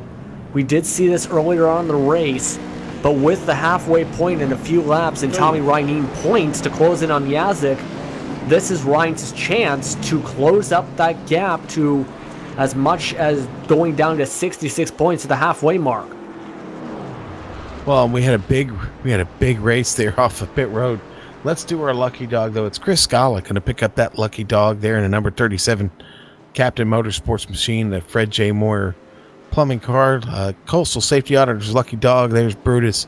Thanks, Brutus. Coastal Safety Auditors, your one-stop shop for fire, life, and safety equipment. We're going to take another quick break here on the Global Sim Racing channel. We'll be back in just a moment.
Back to the action here in Iowa. Patriot Fire Cup Series underway here. And, well, the lights are out on the pace car. We're going to come around and start lap 100, the halfway point of this race. We'll see. One lap to get around and decide the halfway award winner. John Wilco, Tommy Ryan going to start it from up top. Tommy ready to start this field, and he gets on it quick. Throws down that loud pedal, gets on the hammer, and gets a nice clean break into turn 1. Yeah, great restart, but not so great for Wilco. He slid all the way up. He started second on that restart, and he's going to drop all the way back to 9th as we come to that halfway point. Eckrich coming out of 4. Is he going to get him? Oh, he doesn't. Tommy Ryan's going to hang on and pick up the bonus points, 10 bonus points. Your American Pool Supply halfway award winner going to be Tommy Ryan, but not for long. Is he going to hang on to that lead? Here comes Scott Eckrich. Eckrich already getting a nose ahead of him, and he's going to pull away into turn 3. And looks like staying out on the track there on those old tires does not work out for Tommy Ryan. It does get him that important 10 points at the midway point. That's going to be good for his championship hopes. Ward now below Tommy Ryan. Tommy going to fight with him here. Tommy in the right spot at the right time. Does get those 10 points at the halfway point. Congratulations to him. Yeah, congratulations. I was going to say congratulations to Scott Eckrich for getting back up front. Tommy Ryan is under threat again. Now it's Matt Murphy coming, calling here, knocking on his door. Yeah, and where did Matt Murphy come from, basically? He's been just working his way through with all the cautions. He's now up to 3rd, and he had some trouble earlier on this race.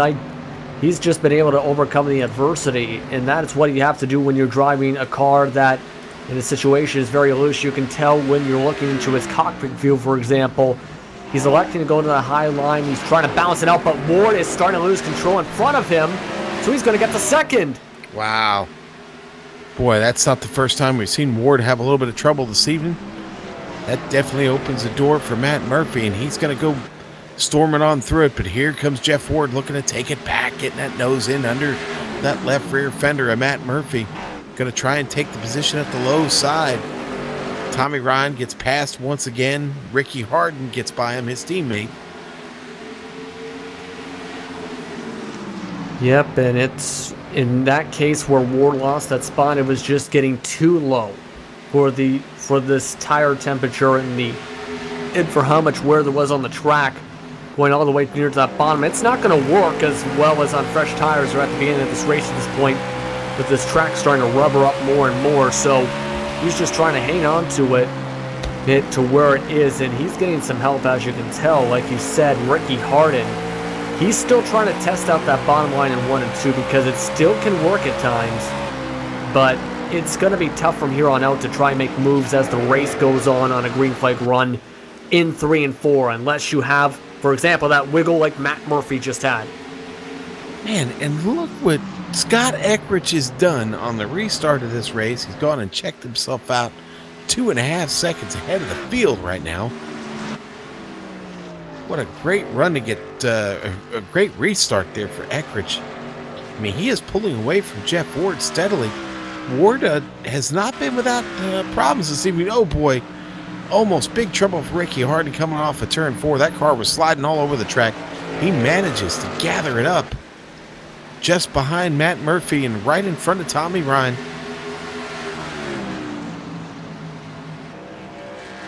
Ricky Harden still hanging on.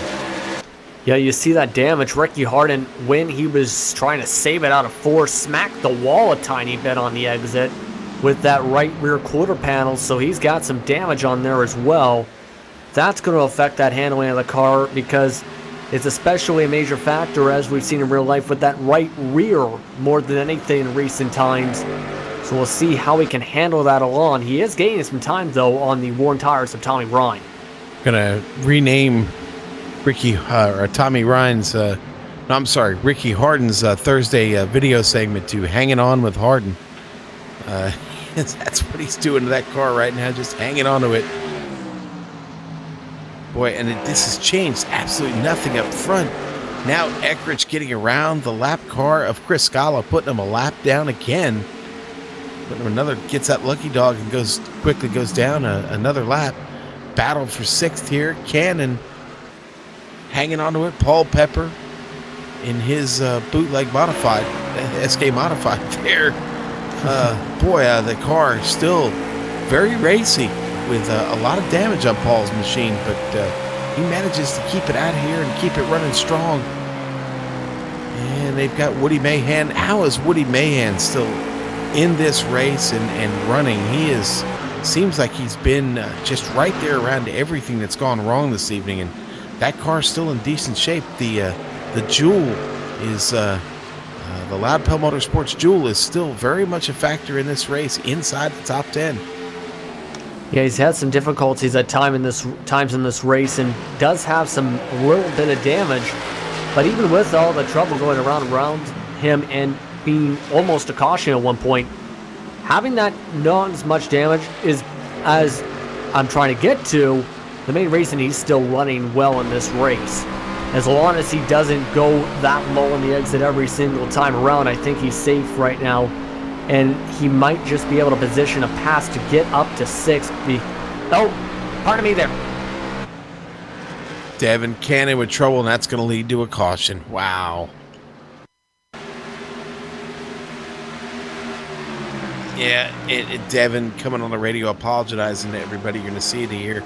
It just snaps on him. That's exactly what Devin said. That's what you're going to see on. That's what you saw on the camera there. Car just came around, stepped out, nothing he could do. Here's the good news. He didn't hit anybody, didn't hit anything. Devin certainly beat up the tires, but he didn't beat himself up or anybody else. So we'll get a caution flag here.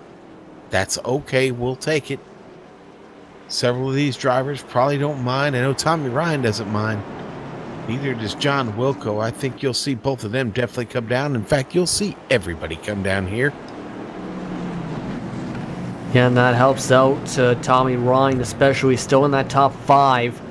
Wilco did fall out to 10th, but I think Jeff Ward's the most happy because he was not so happy with how it was looking before the restart last time. And now he's got a chance to close it right back up, starting alongside Eckrich. If he gets out a good pit exit for the next time around, we'll see how his stop goes.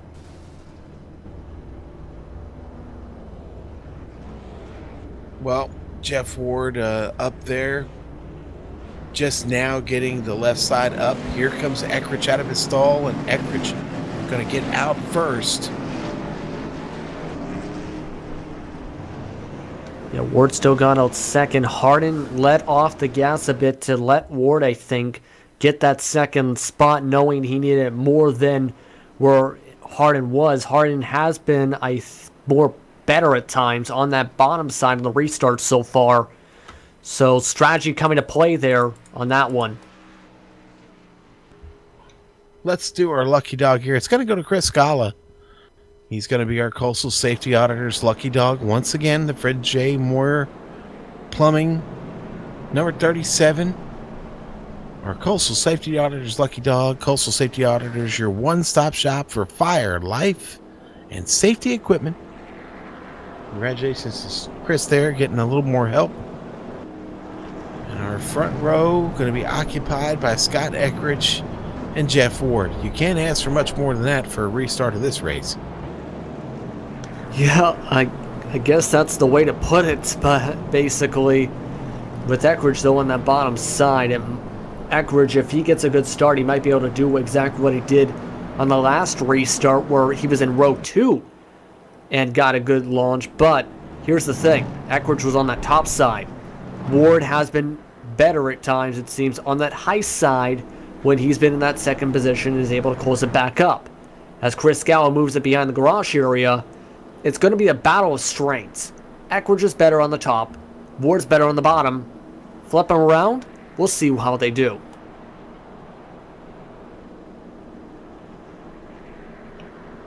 All right, well, I'll tell you what. I still like our field here. Let's run it down for you real quick. Eckrich in the lead. Jeff Ward second currently. Ricky Harden in third. Matt Murphy fourth. Matt having a tremendous run this evening, coming up from 18th starting spot. Tommy Ryan in fifth. Paul Pepper sixth. Woody Mahan still hanging in there. Seventh. Devin Cannon in eighth. Ninth going to go to John Wilco. Gerald Livingston currently out there riding around in 10th. That's your top 10. And everybody behind them has found a little bit of trouble one way or the other. Yeah, you mentioned that you have Eckridge starting from the back, trying to work his way through some of the trouble. Justin Ronan on the first lap, almost going around in front of him, getting a black flag and resetting all his progress. Now back to that progress. Jeff Ward getting loose off of 4 multiple times today. You have Murphy, who had some trouble early on in the race. Harden, who's had his struggles. Ryan, who started off at the start on the front row of the last restart with the no pit strategy. Paul Pepper with no front end. Mahan with some damage. Cannon going around twice.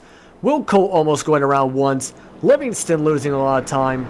Just about everybody at this point is just trying to say, okay, let's keep this green from here on out, please. We got a long way to go, 80 laps to go. We'll see how they buckle things down here on this restart, Sean. All right, well, here we go. Pace car getting ready to come off the track. Jeff Ward going to try and get him restarted here. Eckridge there on the top side, and there he goes. But Ward does not fall asleep on that at all. He gets a decent jump. Doesn't let Eckridge get too far away here initially. But now Eckridge goes to the bottom and starts to pull away.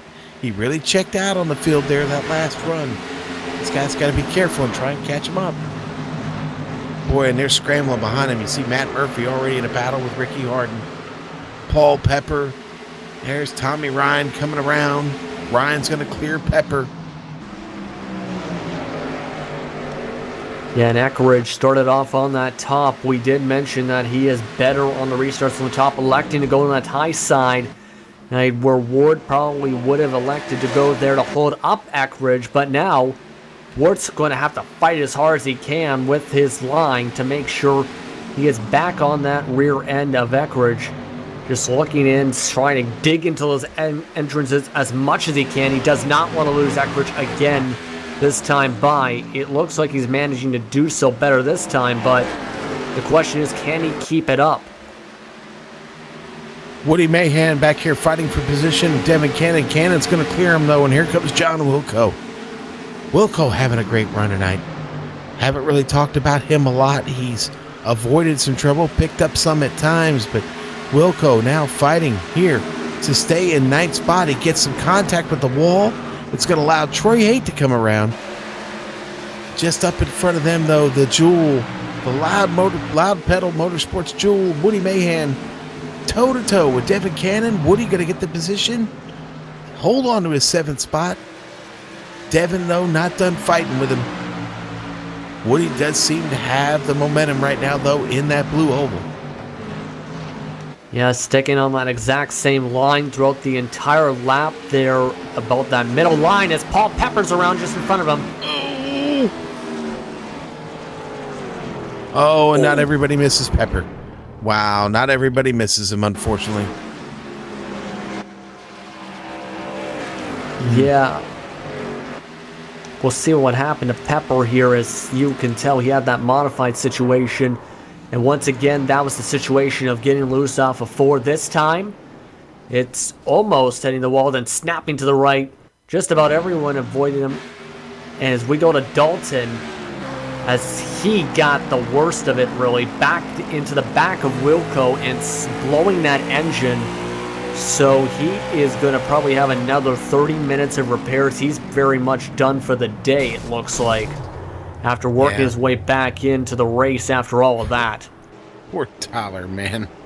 He just could not catch a break this evening, man. And after spending 30 minutes sitting out there on the pit lane, trying to just get enough repair to get back out of here and finish this one out, that's probably going to be an ender for him. And I just hate to see that, because he works so hard week in and week out to make these races and be competitive. And boy, losing it like that, just not any fun. All right, well, your leaders are back down the pit lane here. Scott Eckrich in front, leading him down. His blue oval going to get into the box here near the front. Gets into box number 5. I'm sorry, that's box number 4 there for Eckrich. Oh, Woody Mahan coming around and getting out there quick. Woody only taking 2. Yeah, that's a bold strategy for this point, but we'll see if it can hold on. Okay. That was a pretty short green flag run, I believe it was. Yeah, that was only about a 9-lap green flag run, give or take. So he's maybe 5, pardon me. So it will work with that little amount of time on those left side tires, but it will be a bit more looser compared to some of the other cars. And if it's anywhere past that range, it's going to get very tough to even maintain the same speeds. All right, so our lucky dog is now going to go to Paulson. Yes, that's right. Derek Paulson going to be your lucky dog winner here. The Coastal Safety Auditor's lucky dog. There's Brutus. Thank you, buddy. The Mad Dog Motorsports driver going to get the lucky dog, and congratulations to him. Coastal Safety Auditors, your one-stop shop for fire, life, and safety equipment. So Woody Mahan is going to start this race as your leader. Scott Eckrich with him there on the front row. Let's see how long these 2 tires hold up, if at all. Does he even survive the first lap? We'll see.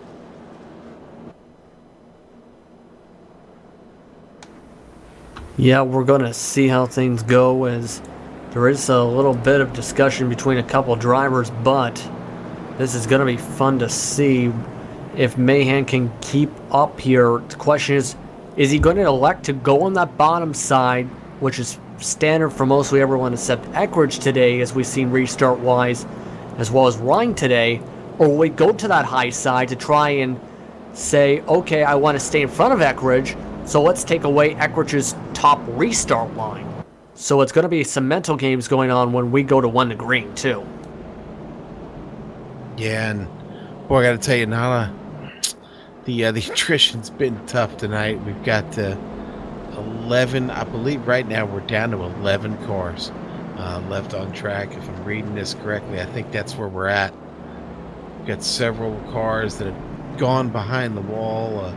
Jonathan Lawrence, Thomas George, Justin Rodden. Tyler Dalton is now back in the pit for extended period of time. Gregory McDougall, Brody Hayes, Brian Yazik, Chris Scala, Paul Peppers now back in the pits and probably in there for the rest of this race. It's just been a tough race and a tough track for a lot of drivers this evening, but we've got them lined up, back ready to go again. The lights are out on the pace car. Woody Mahan going to get to restart this race as the leader. The Jewel, the blue oval, is on the track. And that is one pretty jewel this evening. One pretty jewel indeed. Woody Mahan, he has had a busy week at Iowa. Ran here in the DW12s last night with Lionheart IndyCar Series right here on the Global Sim Racing channel. Our Mustang pace car getting ready to peel off. Woody going to be able to get the jump on everybody. Let's see what he does. Ooh, Woody really slows him down, and then he goes. The green flag is out, and so is Woody Mahan. There he goes across the line. Still your leader. Scott Eckrich going to be chasing him. Just behind them, Jeff Ward. And oh, look at Eckrich go to the top there, quick. Oh, what a big run there for Eckrich. Using those 4 tires to power his way around. Woody going to get stuck in the middle here. He's the meat.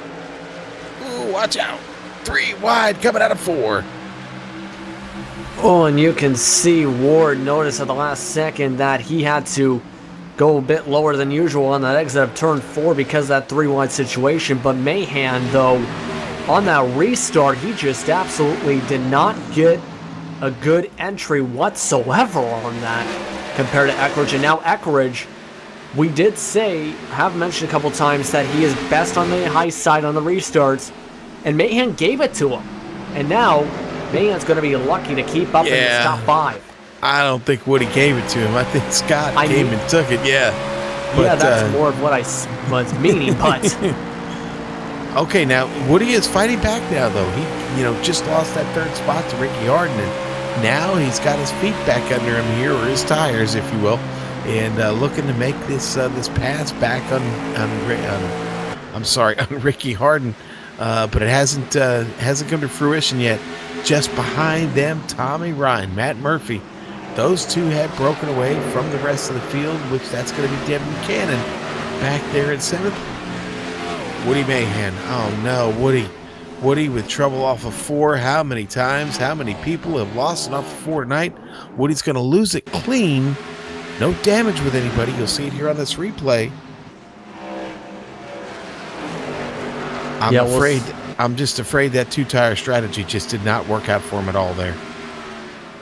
Yeah, it did not work out at all. If it was a quick caution, it would have, but unfortunately, he is the caution. That is the one risk you play when you do the 2-tire strategy or stay out, where if you're that caution, any kind of gains you have, they're out the window. So that is that case right there, as he's already apologizing for writing that caution out. Oh, boy. Well, tough break there for Woody.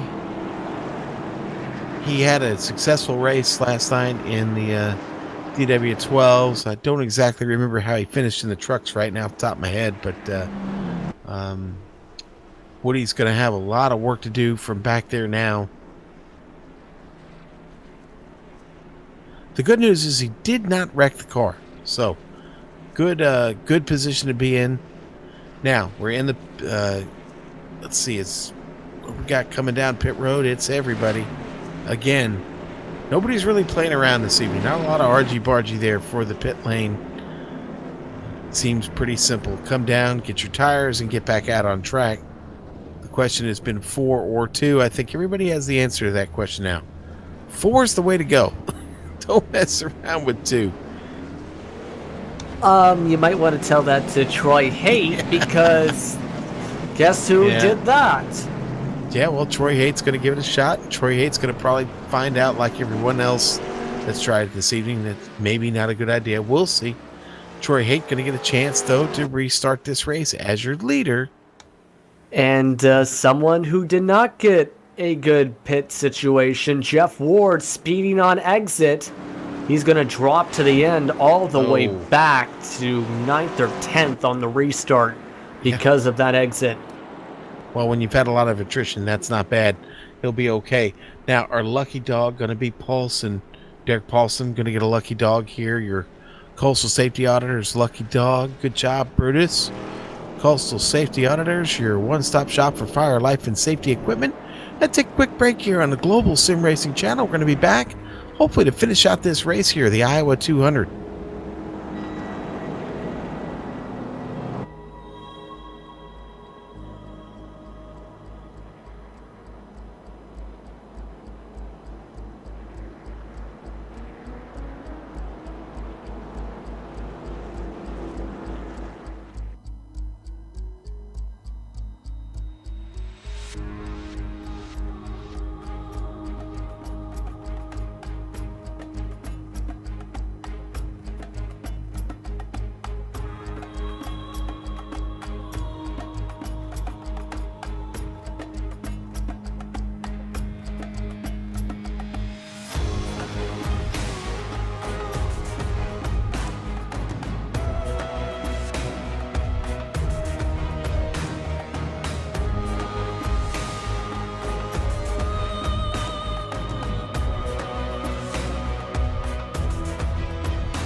back on the Global Sim Racing channel here on a Thursday night. The Premier Racing League, the Patriot Fire Cup Series here, the Iowa 200. Yes, folks, we're playing in the corn tonight. Troy Haight is now your leader on the back of a 2-tire stop. We wish him all the best here on this restart. He's going to do it with Scott Eckrich there on the outside. Look for Eckrich to get the strong start he did last time and take that position away into 1. Here we go. Troy Haight going to do the same thing. He's going to slow everybody down, and now he goes. And that's exactly what Eckrich was expecting, because there he goes on the outside. Look at that. Tommy Ryan making the move down to the bottom already. Both of them go by. I'm sorry, I said Tommy Ryan. It was Ricky Harden. Oh, I did it again. That's one for the jar of soup. Eckrich getting away to a really good start. Ricky Harden picking him up. Troy Haight hanging on to those 2 tires there in 3rd. Here comes Matt Murphy to try and take the position from him. Yeah, he's just not on the same pace as everyone else, even with the 2 tires or 4 tires. This is the furthest he's been. The only times he's led were during those pace laps before this green flag, but now he's going to have to fight, as you're seeing here, to keep the position. He's about a mile per hour or 2 slower right now on the coming into entry, and it's just not getting that same exit speed as everybody else around him. So that is going to help Matt Murphy dive it in on the entrance and just be able to slide up, go 2 by 2 here on the exit. Matt looking to the bottom here. Got a fender in. Got that wrinkled right front fender on the inside of Troy Haight. Oh, and they almost make contact. Trading a little paint there. Tommy Ryan sitting right behind him there, and he's got quite a view. Got to watch out. Here comes Jeff Ward, though. Jeff Ward has worked his way up into this picture. Yeah, Jeff Ward's cockpit shows a great view of this battle. It's going to be now a 4-car battle for that 3rd position, really, as Ward's going to have to check up just so he doesn't get into the back of Ryan. That's how close this battle is right now. Will he decide to go 3 wide? We've seen it once before. That is a tight situation, but you can tell Ward's going to dig it into this entrance and try and get a good exit, possibly. Might go behind Ryan, seeing the momentum line, because he can tell Murphy's slowing up a bit on the exit on that bottom. Boy, and look at Tommy Ryan go. He is definitely having a good drive there up on the top part of the speedway. Trying to get a run here at Troy Haight. Looking to come around. Tommy seems to really have a handle on the car at the moment. We've noticed that the handle wears out quickly on these cars. So every time you get a handle on it, you better hang on. Oh, look at Jeff Ward. Drops right down in front of Matt Murphy. He goes to the inside. Tommy Ryan still stuck there up top. Jeff Ward now to the bottom.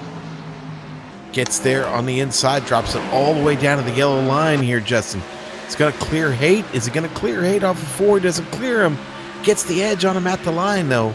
Jeff Ward up to 3rd. Yeah, Tommy Ryan shooting the inside of Haight. Boy, what a battle. Jeez, Tommy finally clears him. Tommy gets himself up to 4th. Haight going to try and cross him over out of 4.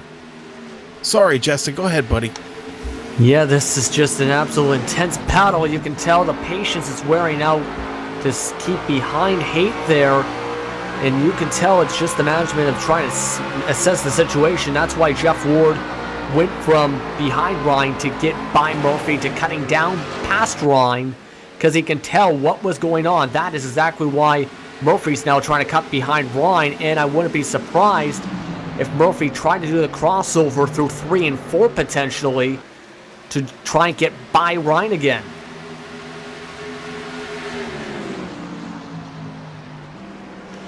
And, back here, Woody Mahan making a move. Woody getting under Troy Haight, picks up that position from him. Woody back up to 6th. Now he's closing on Matt Murphy. Oh, and oh boy, it's Jeff Ward this time. Trouble, big trouble for Ward. No caution either. Ward's going to keep it down on the apron, out of the racing line. Wow. Does not get the benefit of a caution flag as we watch it on the replay. Ward's just going to lose it. That's off of turn 2 there. It just snaps loose on him. Really surprised he doesn't get a caution there. It slots all the way back to 9th. Wow. Yep, right Jeff. back. Yeah, Jeff's ahead, right back where he started, essentially, since the start of the restart because of that black flag speeding penalty during the pit stops. And now I do agree with him being a little bit upset because you can see he was still spinning on the lower part. But here's the thing. If it was a little bit higher up, then yeah, that caution would have came out. But iRacing at times might consider that to be out of the way of any cars and out of the racing line. So that is why, in this situation, as we got more trouble.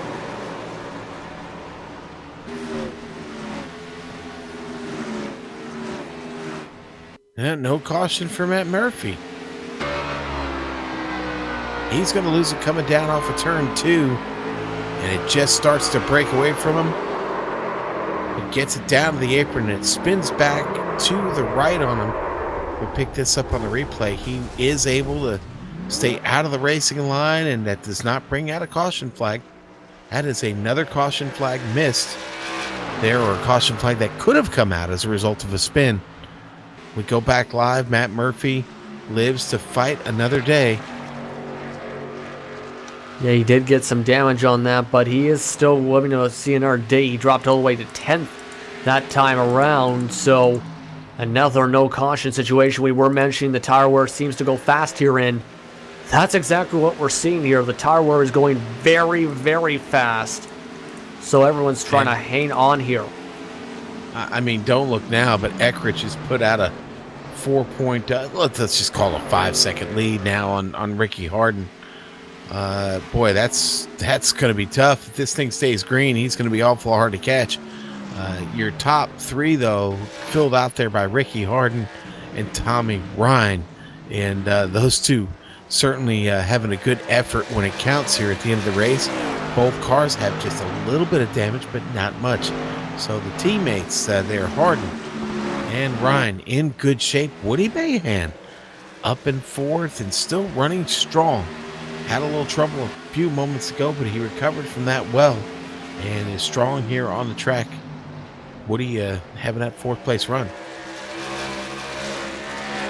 Yeah, and Woody had that trouble that brought out the previous caution, I believe it was with that going 2 tires and losing it into the tri-oval. He's been able to rebound very quickly here to make his way back up. And this is the kind of situation where you need to do that as a driver. You can tell that he's trying to fight that thing to make sure he gets in deep.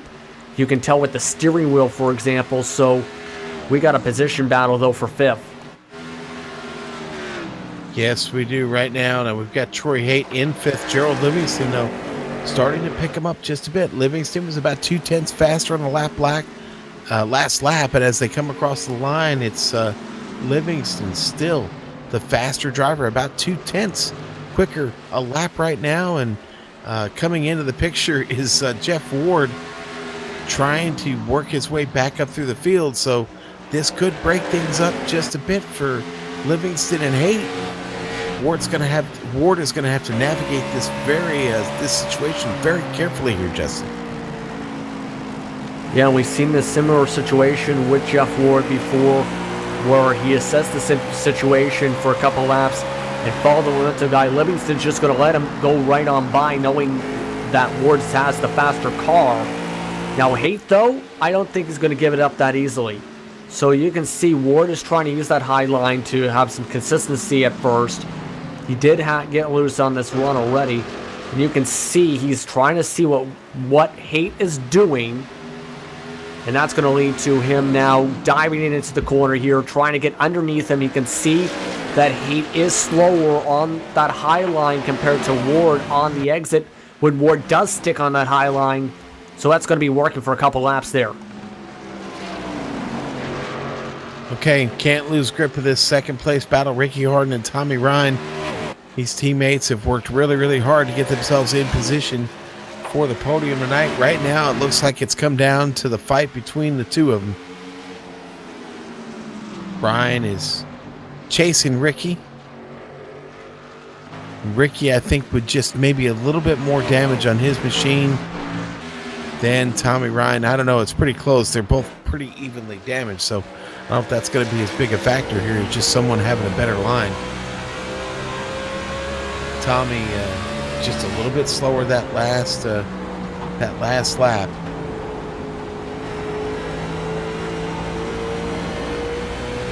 Yeah, Harden just a tiny bit slower, really. Both within half a tenth of a second on that, but Brian's going to have much slower here. You can see he's trying to do something, but in fact, he's got a great run here. Tommy, there he goes, making a move to the inside. Tommy got him lined up. Yeah, Ricky trying to hang on. This is a good battle. I don't expect to see these two wreck. They will fight hard. They are teammates. They are friends. And right now, all that's out the window as Tommy Ryan completes the pass there finally. Speaking of completing the passes, Jeff Ward just a few moments ago, Sean, got by Troy Haight, by the way, for top 5. Yeah. So he's now trying. It's going to take him a long while, though, if he wants to gain any more positions. Boy, and Livingston just makes a bold move down on the bottom to get himself by Troy Haight. Troy Haight. We got trouble with Mahan. Mahan spinning out of 4 down on the infield. Oh, and he hits the inside retaining wheel hard. No caution flag and a toe. And a toe. Oh, no. Woody Mahan, incredibly bad luck. You're going to see the car slide across the grass into that wall. That's going to end it for Woody Mahan. His evening certainly done.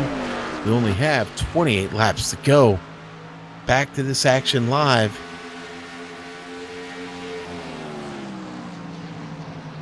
Yeah, I'm surprised they didn't bring out the caution, honestly, but that is just some bad luck. He was able to swing things together, and unfortunately the pendulum just came off the chain, or essentially, and just some bad luck there. Now Scott Eckridge has just got to make sure he holds on for a 7.5 second lead. He's definitely saying to himself, I do not want a caution. I do not want a caution. As he deals with the lap traffic, for example, Brian Yazik, who's back on the track. He is. Look at that, Brian Yazik getting back out on track after a 40-minute pit stop. Yazik is back with us. Eckridge going to let him go by. Yazik just out here trying to pick up some positive points. He's got some positions in front of him to pick up. He could pick up, I think he can get himself to as high as maybe 11th or 12th. You know what? In fact, he is on pace with Tyler Dalton. If he can catch Tyler Dalton 13.5 seconds in front of him. If he can get there, he might have a chance to pick up even one more spot. So Yazik finds himself back out at an opportune time. There might be a few positions here still to be had. And if you're keeping track at home, Tommy Ryan, he got those 10 bonus points at the halfway point. If he's able to get, as if it stays this way, even with the one position, it'll be a 13 more points gained. He'll be able to gain possibly up to 23 points tonight on Brian Yazik. That is going to put him in great position down in the final couple races of the season to close up that gap. He's just got to make sure he hangs on to second, or at least keeps the car clean while battling with Ricky Harden here. Boy, it's been a great battle to watch. Leave it to teammates to put on a good battle for us. Leave it to a couple of unacceptable racing guys to put on a good battle for us. But, man, Scott Eckridge got right back to work after that restart there. And, he's doing it again, really just stepping away from the rest of this field. 8 seconds to the good now. And boy, there's not much of this race left here at this point. It's down to nut cutting time now. Yep, as long as this race stays green, it's Eckridge's race to lose. And he's just been able to pull away more. He's lost a couple tenths here and there with the lap traffic, but other than that, it's just been, since he's been able to work his way back to this front, it's been a near perfect race from here on out for him. So it's getting much more better for Eckridge as he's going to work by Matt Murphy. But one thing I want to note here, Sean, is Jeff Ward. We said Jeff Ward already. He's now up to 4th now after the situations. He's closed the gap to 3.7 seconds on Ricky Harding. That's how fast he's going on. I know, it's just amazing. Jeff, he makes a mistake and then gets back on it. And boy, what a run! Jeff still has the chance to get himself on a podium here. And boy. Eckridge doing a great job of clearing traffic here as he just got by Matt Murphy. And he's going to have some more traffic in front of him, catching Brian Yazik. Yazik going to get lapped again here. On the bright side for Yazik, he has locked up that 14th spot because Tyler Dalton's motor is officially done for the day, as he had to slow down on the apron and pulled it in for repairs, so he is done. So at least Yazik's locked into 14th. Possibly might gain another spot from Chris Gallo to 13th if it stays green. Yeah, and listen, not much left to go now. But, the disco ball has been appropriately dropped from the ceiling. The music is blaring. It's time to party, baby. Let's boogie.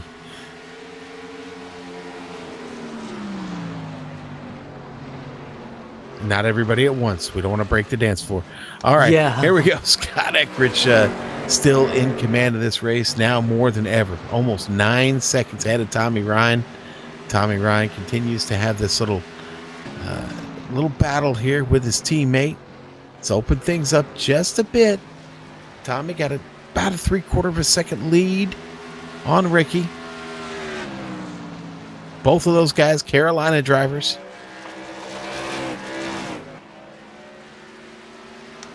Yeah, but that battle's going to change soon, though, because I did mention it was 3.7 seconds a few minutes ago. It's 2.2 seconds now, the gap from Harding and Ward. Just like that within a few laps. Yes, it's a fast track for a rhythm track, but it helps when Ward is running about 0.3 of a second faster than the guy in front of him. He is closing this gap fast. I think he's going to run out of time. I just think he's going to run out of time here. It's going to be really, really close. He's probably going to catch him with maybe a few laps to go. He's just not reeling him in enough. We'll see here this next lap around exactly what kind of difference we're looking at. You can see it there on screen if you watch the ticker there at the bottom.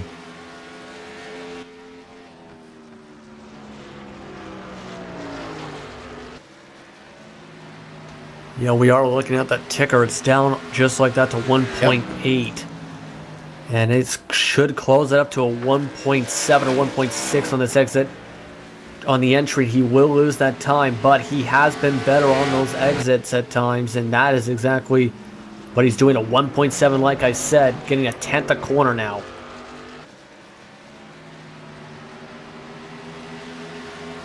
Small gains. Small gains, but boy, it might be enough. It's going to be really, really close, man. I mean, here we go, coming around. It'll be 11 laps to go across the line. Oh, and Eckridge takes it really, really wide, almost right up into the wall. You don't want to scuff up speed, especially when you're chasing. I think we'll see there on that lap time. In fact, he was just a little bit slower that time around. But Ward's still faster than the guys he's chasing. Nothing has changed up front. We're watching the best battle on track right now. Yeah, but you mentioned ahead. Apologize for cutting you off again, but with Eckeridge, even with that mistake, he still was about 0.3 faster than Ward, who was the second fastest car on the track. So, pretty safe to say, would you say, that this could be in the bag as long as this thing stays green? Yeah, it's been a weird night here at this track. I don't know if anything is in the bag. Tell you what, though, Gerald Livingston is in 5th. He's being threatened by Troy Hayth, but no matter how this race ends up for Gerald Livingston, great job this evening. He's come up all the way through the field, currently in 4th and hanging on, trying to hang on to avoid Troy Hayth catching him.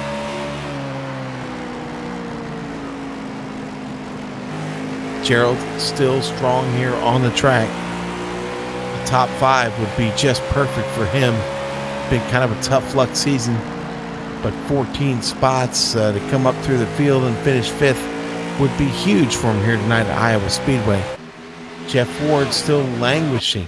They're in 4th place. This has got to be tough for Jeff Ward. He's done everything he can, but it's just not been enough. A couple of incidents of really, really bad luck this season. Yeah, you're seeing Ward battling for that 3rd spot, but like you said, with 6 laps to go, he's just trying to salvage as much as he can for a good finish. Oh, here we go. This is the assault for the podium. 5 laps to go when they come across the line. Oh, Ward is going to complete this pass out of turn 4. Oh, and man, Ricky clips the wall coming out of 4. He hangs on to it. Good job there by Ricky Harden. Oh, 5 laps to go. Jeff Ward now on a podium spot. Tommy Ryan just up in front of him, 1.2 seconds. Got to go get him. Battle for 5th. Here we go. It's shaping up. Hayt going to dip to the bottom. Try and get under Livingston here. He does get him. Livingston off the top side. High, wide, and handsome. Still in command of that 5th place spot. Hayt going to lose the momentum after trying to get it away. Livingston able to get back ahead. Clear him now by about 0.4 of a second. Yeah, and they're trying to fight right now for their first top 5s of the season, just like that. Tommy Ryan is being caught by Jeff Ward. I just don't know if it's going to be enough. We're going to hit the line here with 2 to go. Oh, man, I think it's going to be a photo finish for those 2. Tell you what, not for our leader, though. There'll be nothing photo about that. Scott Eckeridge, 12 seconds ahead. And we're going to follow him around here for the last lap. Here we go. The white flag is out for our leader, Scott Eckeridge, the Iowa 200. He's had a pretty hot ride this evening. No one was really able to challenge him once he got into the clean air. Going to get into turn 3 and out of turn 4 one last time. Here we go. Iowa Speedway, the Iowa 200 in the books. Scott Eckeridge going to be your winner. Let's check the finish here for Tommy Ryan. Tommy trying to hang on for 2nd place. Jeff Ward in his mirror. Not going to be enough, Tommy Ryan. Hayt trying to pull off this move on Gerald Livingston, and Hayt is going to get by. Troy Hayt going to finish 5th, taken away from Gerald Livingston on the last turn. Wow, what a run by Hayt there at the end. Great job, great finish. And I'll tell you what, how about 63 laps to finish this race? There we go. That was the green flag run we were looking for. We got it there at the end. Here on the Global Sim Racing channel. And that was quite a race. The Premier Racing League, the Patriot Fire Cup Series. We're going to take a quick break, come back with the results of this race. Sit tight, folks. We'll see you in a moment.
Welcome back to the Global Sim Racing channel.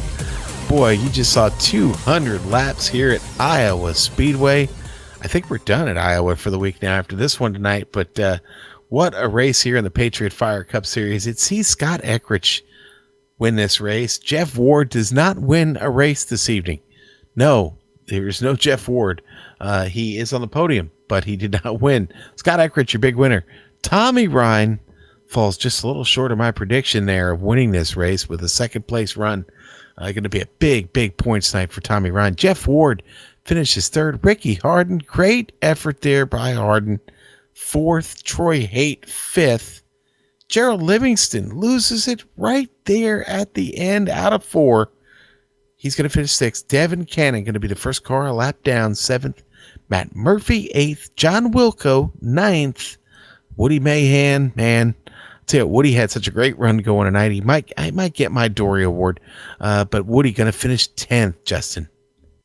In 11th place, Derek Paulson getting in a couple incidents. He finished 58 laps down in this one. Brian Yazik, he came back on the track and worked his way up for a 12th place finish, as Paul Pepper was 73 laps down, 1 lap more than Yazik. Chris Scala finished 14th, 85 laps down, while Tyler Dalton finished 15th, his motor expiring with about 50 laps to go. Brody Hayes, he had a good strong start, but as the race went on, his luck went away. He finished 16th. Gregory McDougall finished 17th, collecting the same incident as Hayes.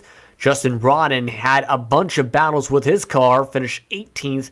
Thomas George, some bad luck for him tonight in 19th, while Jonathan Lawrence finishes in stone dead last in 20th spot tonight.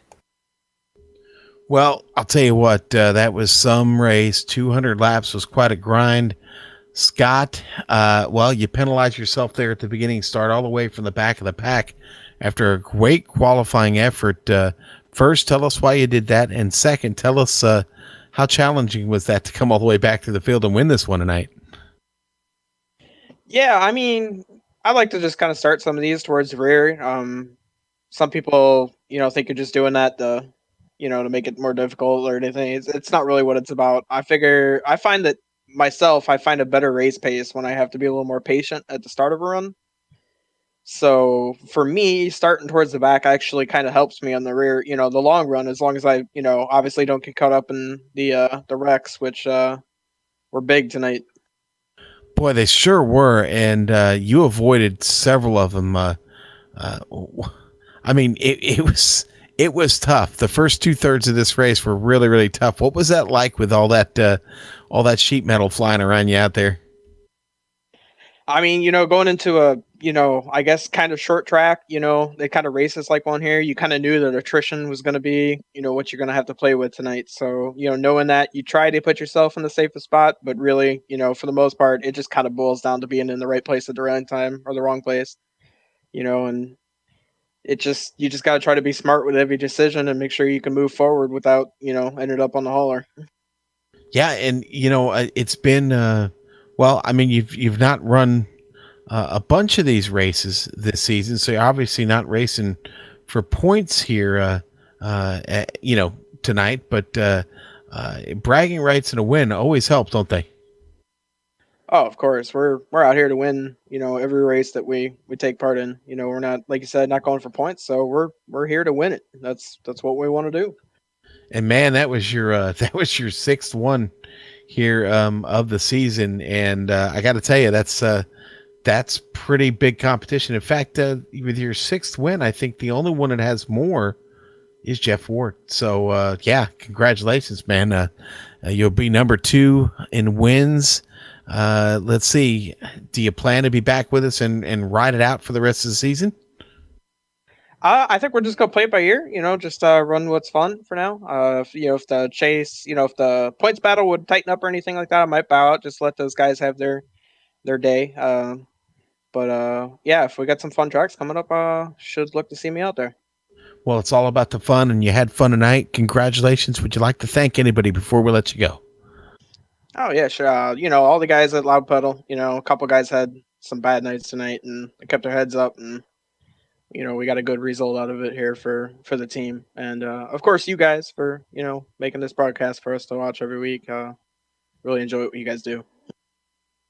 All right, well, we're going to let you go talk to our old buddy TT out there in the chat, and we'll see you next time.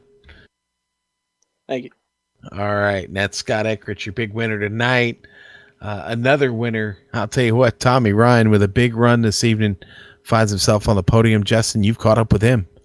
Yes, Tommy Ryan coming away with a second place finish tonight. It was 12 seconds back, yes, but it was a great points night for him, getting the halfway award, as well as gaining about another 12 points on top of that because of his strong run to Brian Yazik. So, how does it feel, Tommy Ryan, to have such a strong run to finish second for tonight's race? Well, podiums are always good. A lot of attrition out there. I definitely was not a second place car, but you got to keep the fenders on it. I ran my race. Those guys would take off, and it seemed like they were overheating the right rear, and it would bite them out of the corners or bite somebody. And if you were beside them, you're going to be taken along for the ride. We saw that a lot. But as far as points and stuff go, man, I'm just going to run my deal, and they'll fall where they fall. Brian had some bad luck tonight, and I had some good stuff happen. A lot of stuff happened to me mid-season or so on my own doing. But, like I said a couple of weeks ago, if Brian just keeps doing what he's doing, he's going to be fine. He's faster than I am in a lot of places we go to. So it's just, comes down to luck, and and you got to put yourself in a good position. Obviously, that's what I did tonight. So we'll see where it falls. But yeah, it was a good run. I had it was fun. I just kind of felt like I just needed to just ride around and let things fall where they did, and came out good for me. So I'm happy. Just to make sure we have the exact points total, is 57 points back now after tonight's race. Just so you know, Tommy. But as well, how was it? How difficult was it to try and put yourself in those good positions? Because there was a lot of chaos tonight on the track at times for a lot of cautions. There was some long green flag runs, but at the same time, how did you manage yourself to make sure you weren't one of those said cautions or one of those drivers who went behind the garage area by the end of tonight? A lot of it's just discipline. You try not to worry about what other things are going on around you, and you run what you're capable of doing and within your comfort zone. If you get out of that, everybody knows when they get in these cars and they start pushing, in the back of their mind saying, man, if this thing steps out, I'm dead. And I've been there before, and I've done it. And I get out there and run your race. Don't manage your tires, manage your own race. You can't stop what's going on in front of you, so you just discipline yourself and run your own race, and don't worry about it.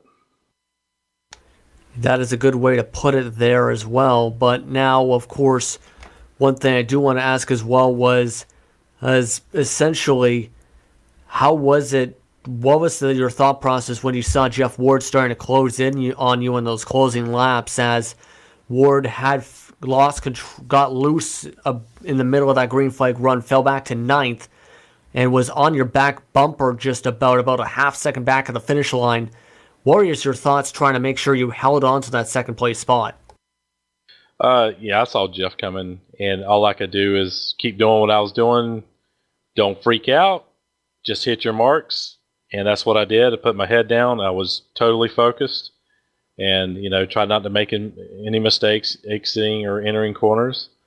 I tried to maintain the gap the best I could, but he was still coming. He probably needed another lap, maybe 2, before he really got to me. But that was all I had there at the end. I was giving it everything I had, within comfort, not to wreck the car, but I was definitely I had it to the floor out of the corners, without a doubt. Okay, I'm going to let you go in just a few moments. Is there anybody you want to thank as well for tonight's second place performance, Mr. Ryan? Yeah, man, my sponsor, Northern Tool and Equipment. Everybody head to northerntool.com. We've always got clearing stuff over there and definitely helping out people in Puerto Rico, sending a lot of generators that way.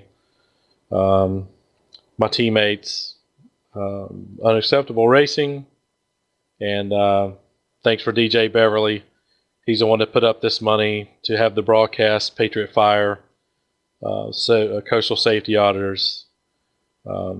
He's a hell of a guy, man. I hate he's not around as much as he is or used to be, but other than that, man, thanks for you guys putting on a good broadcast. I know it was tough tonight with all the stuff that was going on with cautions, but appreciate you guys hanging in.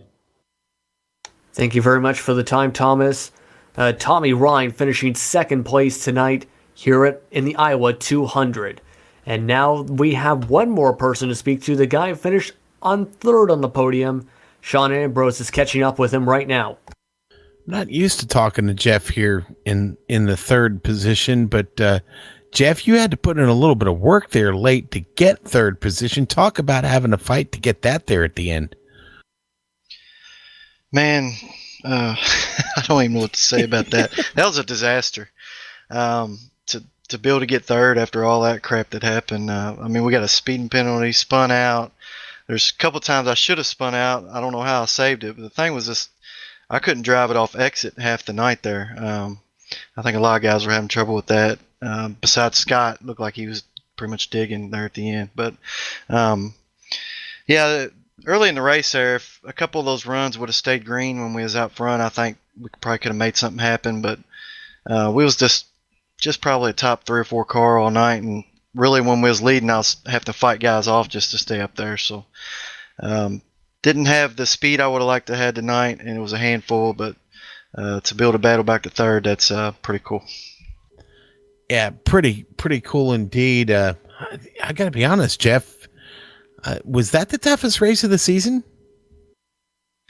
That setup was probably the toughest one I've drove this season. It just, like I said, just real snappy. Every time if you get in the throttle just a little too early, exiting the corners, it would just start fishtailing, and it's almost like try to save it, it'd snap it back even worse. And that's actually what happened there when I self-spun there. Just couldn't hold on to it. But it was tough, man. It was fun, but it was frustrating at the same time. So would you say that set was maybe a little tight in and loose off, obviously a little snappy off? Yeah, I think it's exactly what it was. It was tight in the center, and then as soon as you get back in the gas, it was wanting to go around. Yeah, boy, you certainly, obviously, you weren't the only one who struggled with that. Every one of your competitors, including Scott, struggled with that condition tonight. And man, I just, the work you put in there at the end, I said with about 15 laps to go, I didn't think you had time to catch Ricky. I didn't really think you were going to catch him, but you kept that. You were just about 2 to 3 tenths quicker. You hunted him down and you got by, but it wasn't easy, was it? Ricky wasn't giving you anything there. No, that was a good little battle, and somebody said something there that got under my skin. When I spun out, I said, "Man, I can't believe that wasn't a caution." And somebody said, "Well, it looks like your luck's ran out," and it just lit a fire on me. I was like, "Man, I'm gonna drive back up here. Heck with that." But somebody did say that. I heard it. Yeah. And I hope he's not right, because that's one of the worst races we had in a while. Luck might be running out, but we'll keep digging, man. Yeah, I don't think your luck's running out, man. That was just a speed bump in the road of luck for you. Hey, congratulations. I'll let you get your sponsor shout outs in real quick before we let you go. Yeah, congrats to Scott here on Loud Pedal Motorsports. I'm glad he was able to get it for us. Thanks to you guys. Thanks to Dad, if he's watching there, and just friends and family. All right, buddy. Well, listen, hey, that was, by the way, that was your 11th pole this season tonight. I didn't know the number when we called it earlier. I do now. In case you didn't know, nobody's even close. Okay, so great job. That's a great way to start these races, is from the top. We'll look forward to seeing you next week when we get to Charlotte, buddy. Yeah, they only matter if you could seal the deal, man. We'll see you. All right, and that was Jeff Ward finishing third tonight. A bit of a strange place to talk to him from, but another great race for him, and he certainly answered any questions about his driving ability there at the end of this race, having to come back and basically steal a podium finish from Ricky Harden. Justin, final thoughts before we wrap this thing up? Well, the main thought I have is hopefully it's a bit of a cleaner race next week at Charlotte, because this tonight, yes, it was a bit of a long night, but it was also an exciting night. Even with all these cautions, there was still a lot of good action, and this really changed up that points battle, as we discussed, helping to close it up a little bit. But I definitely am happy, like others have mentioned, about the drivers who were humbled tonight after what was a wild night here at the track here in Iowa. So I just can't wait for next week. All right. Well, speaking of next week, we want you to come see us again 1 week from tonight with the Premier Racing League on Thursday, October the 20th. Yes, it's already going to be the 20th of the month. Jeez, where did it all go? 9 o'clock p.m. when the Patriot Fire Cup Series gets on over to Charlotte Motor Speedway for 167 laps of out-of-control fun. Now, we would like to thank the drivers and organizers of the Premier Racing League for coming here tonight and putting on another great show. Thanks, guys, and we want to thank the companies that provide the software and hardware for our broadcast listed here on your screen. Additional thanks always go out to Eric Ekholm and Casey Lalonde, who provide our wonderful music. You can see the screen for how to get a hold of them for more of their great work. I want to thank the team today: Justin Prince, Amjad Yaman, the Doctor, and Dougie Beard, the Ansel Adams of Pictures. If you'd like to find out more about the Global Sim Racing Channel, including upcoming races, you can find it at globalsimracingchannel.com. You can check out our social media. We're there on Twitter at GSR Channel. We're also on Facebook. Go there, just type in Global Sim Racing Channel. You will find us, I promise. Check out our YouTube page where you're watching us now. Go to our channel there. You'll see the upcoming races, a tremendous archive of stuff. You want to see Skippies, you want to see Formula Renault 2.0, you want to see Monster Energy Cup cars. It's all there. Lots of series, lots of races. We also have upcoming races for other series listed on the screen now. Check those out. Mark them down on your calendar. But until next time, race clean, race hard, and we'll see you on the track.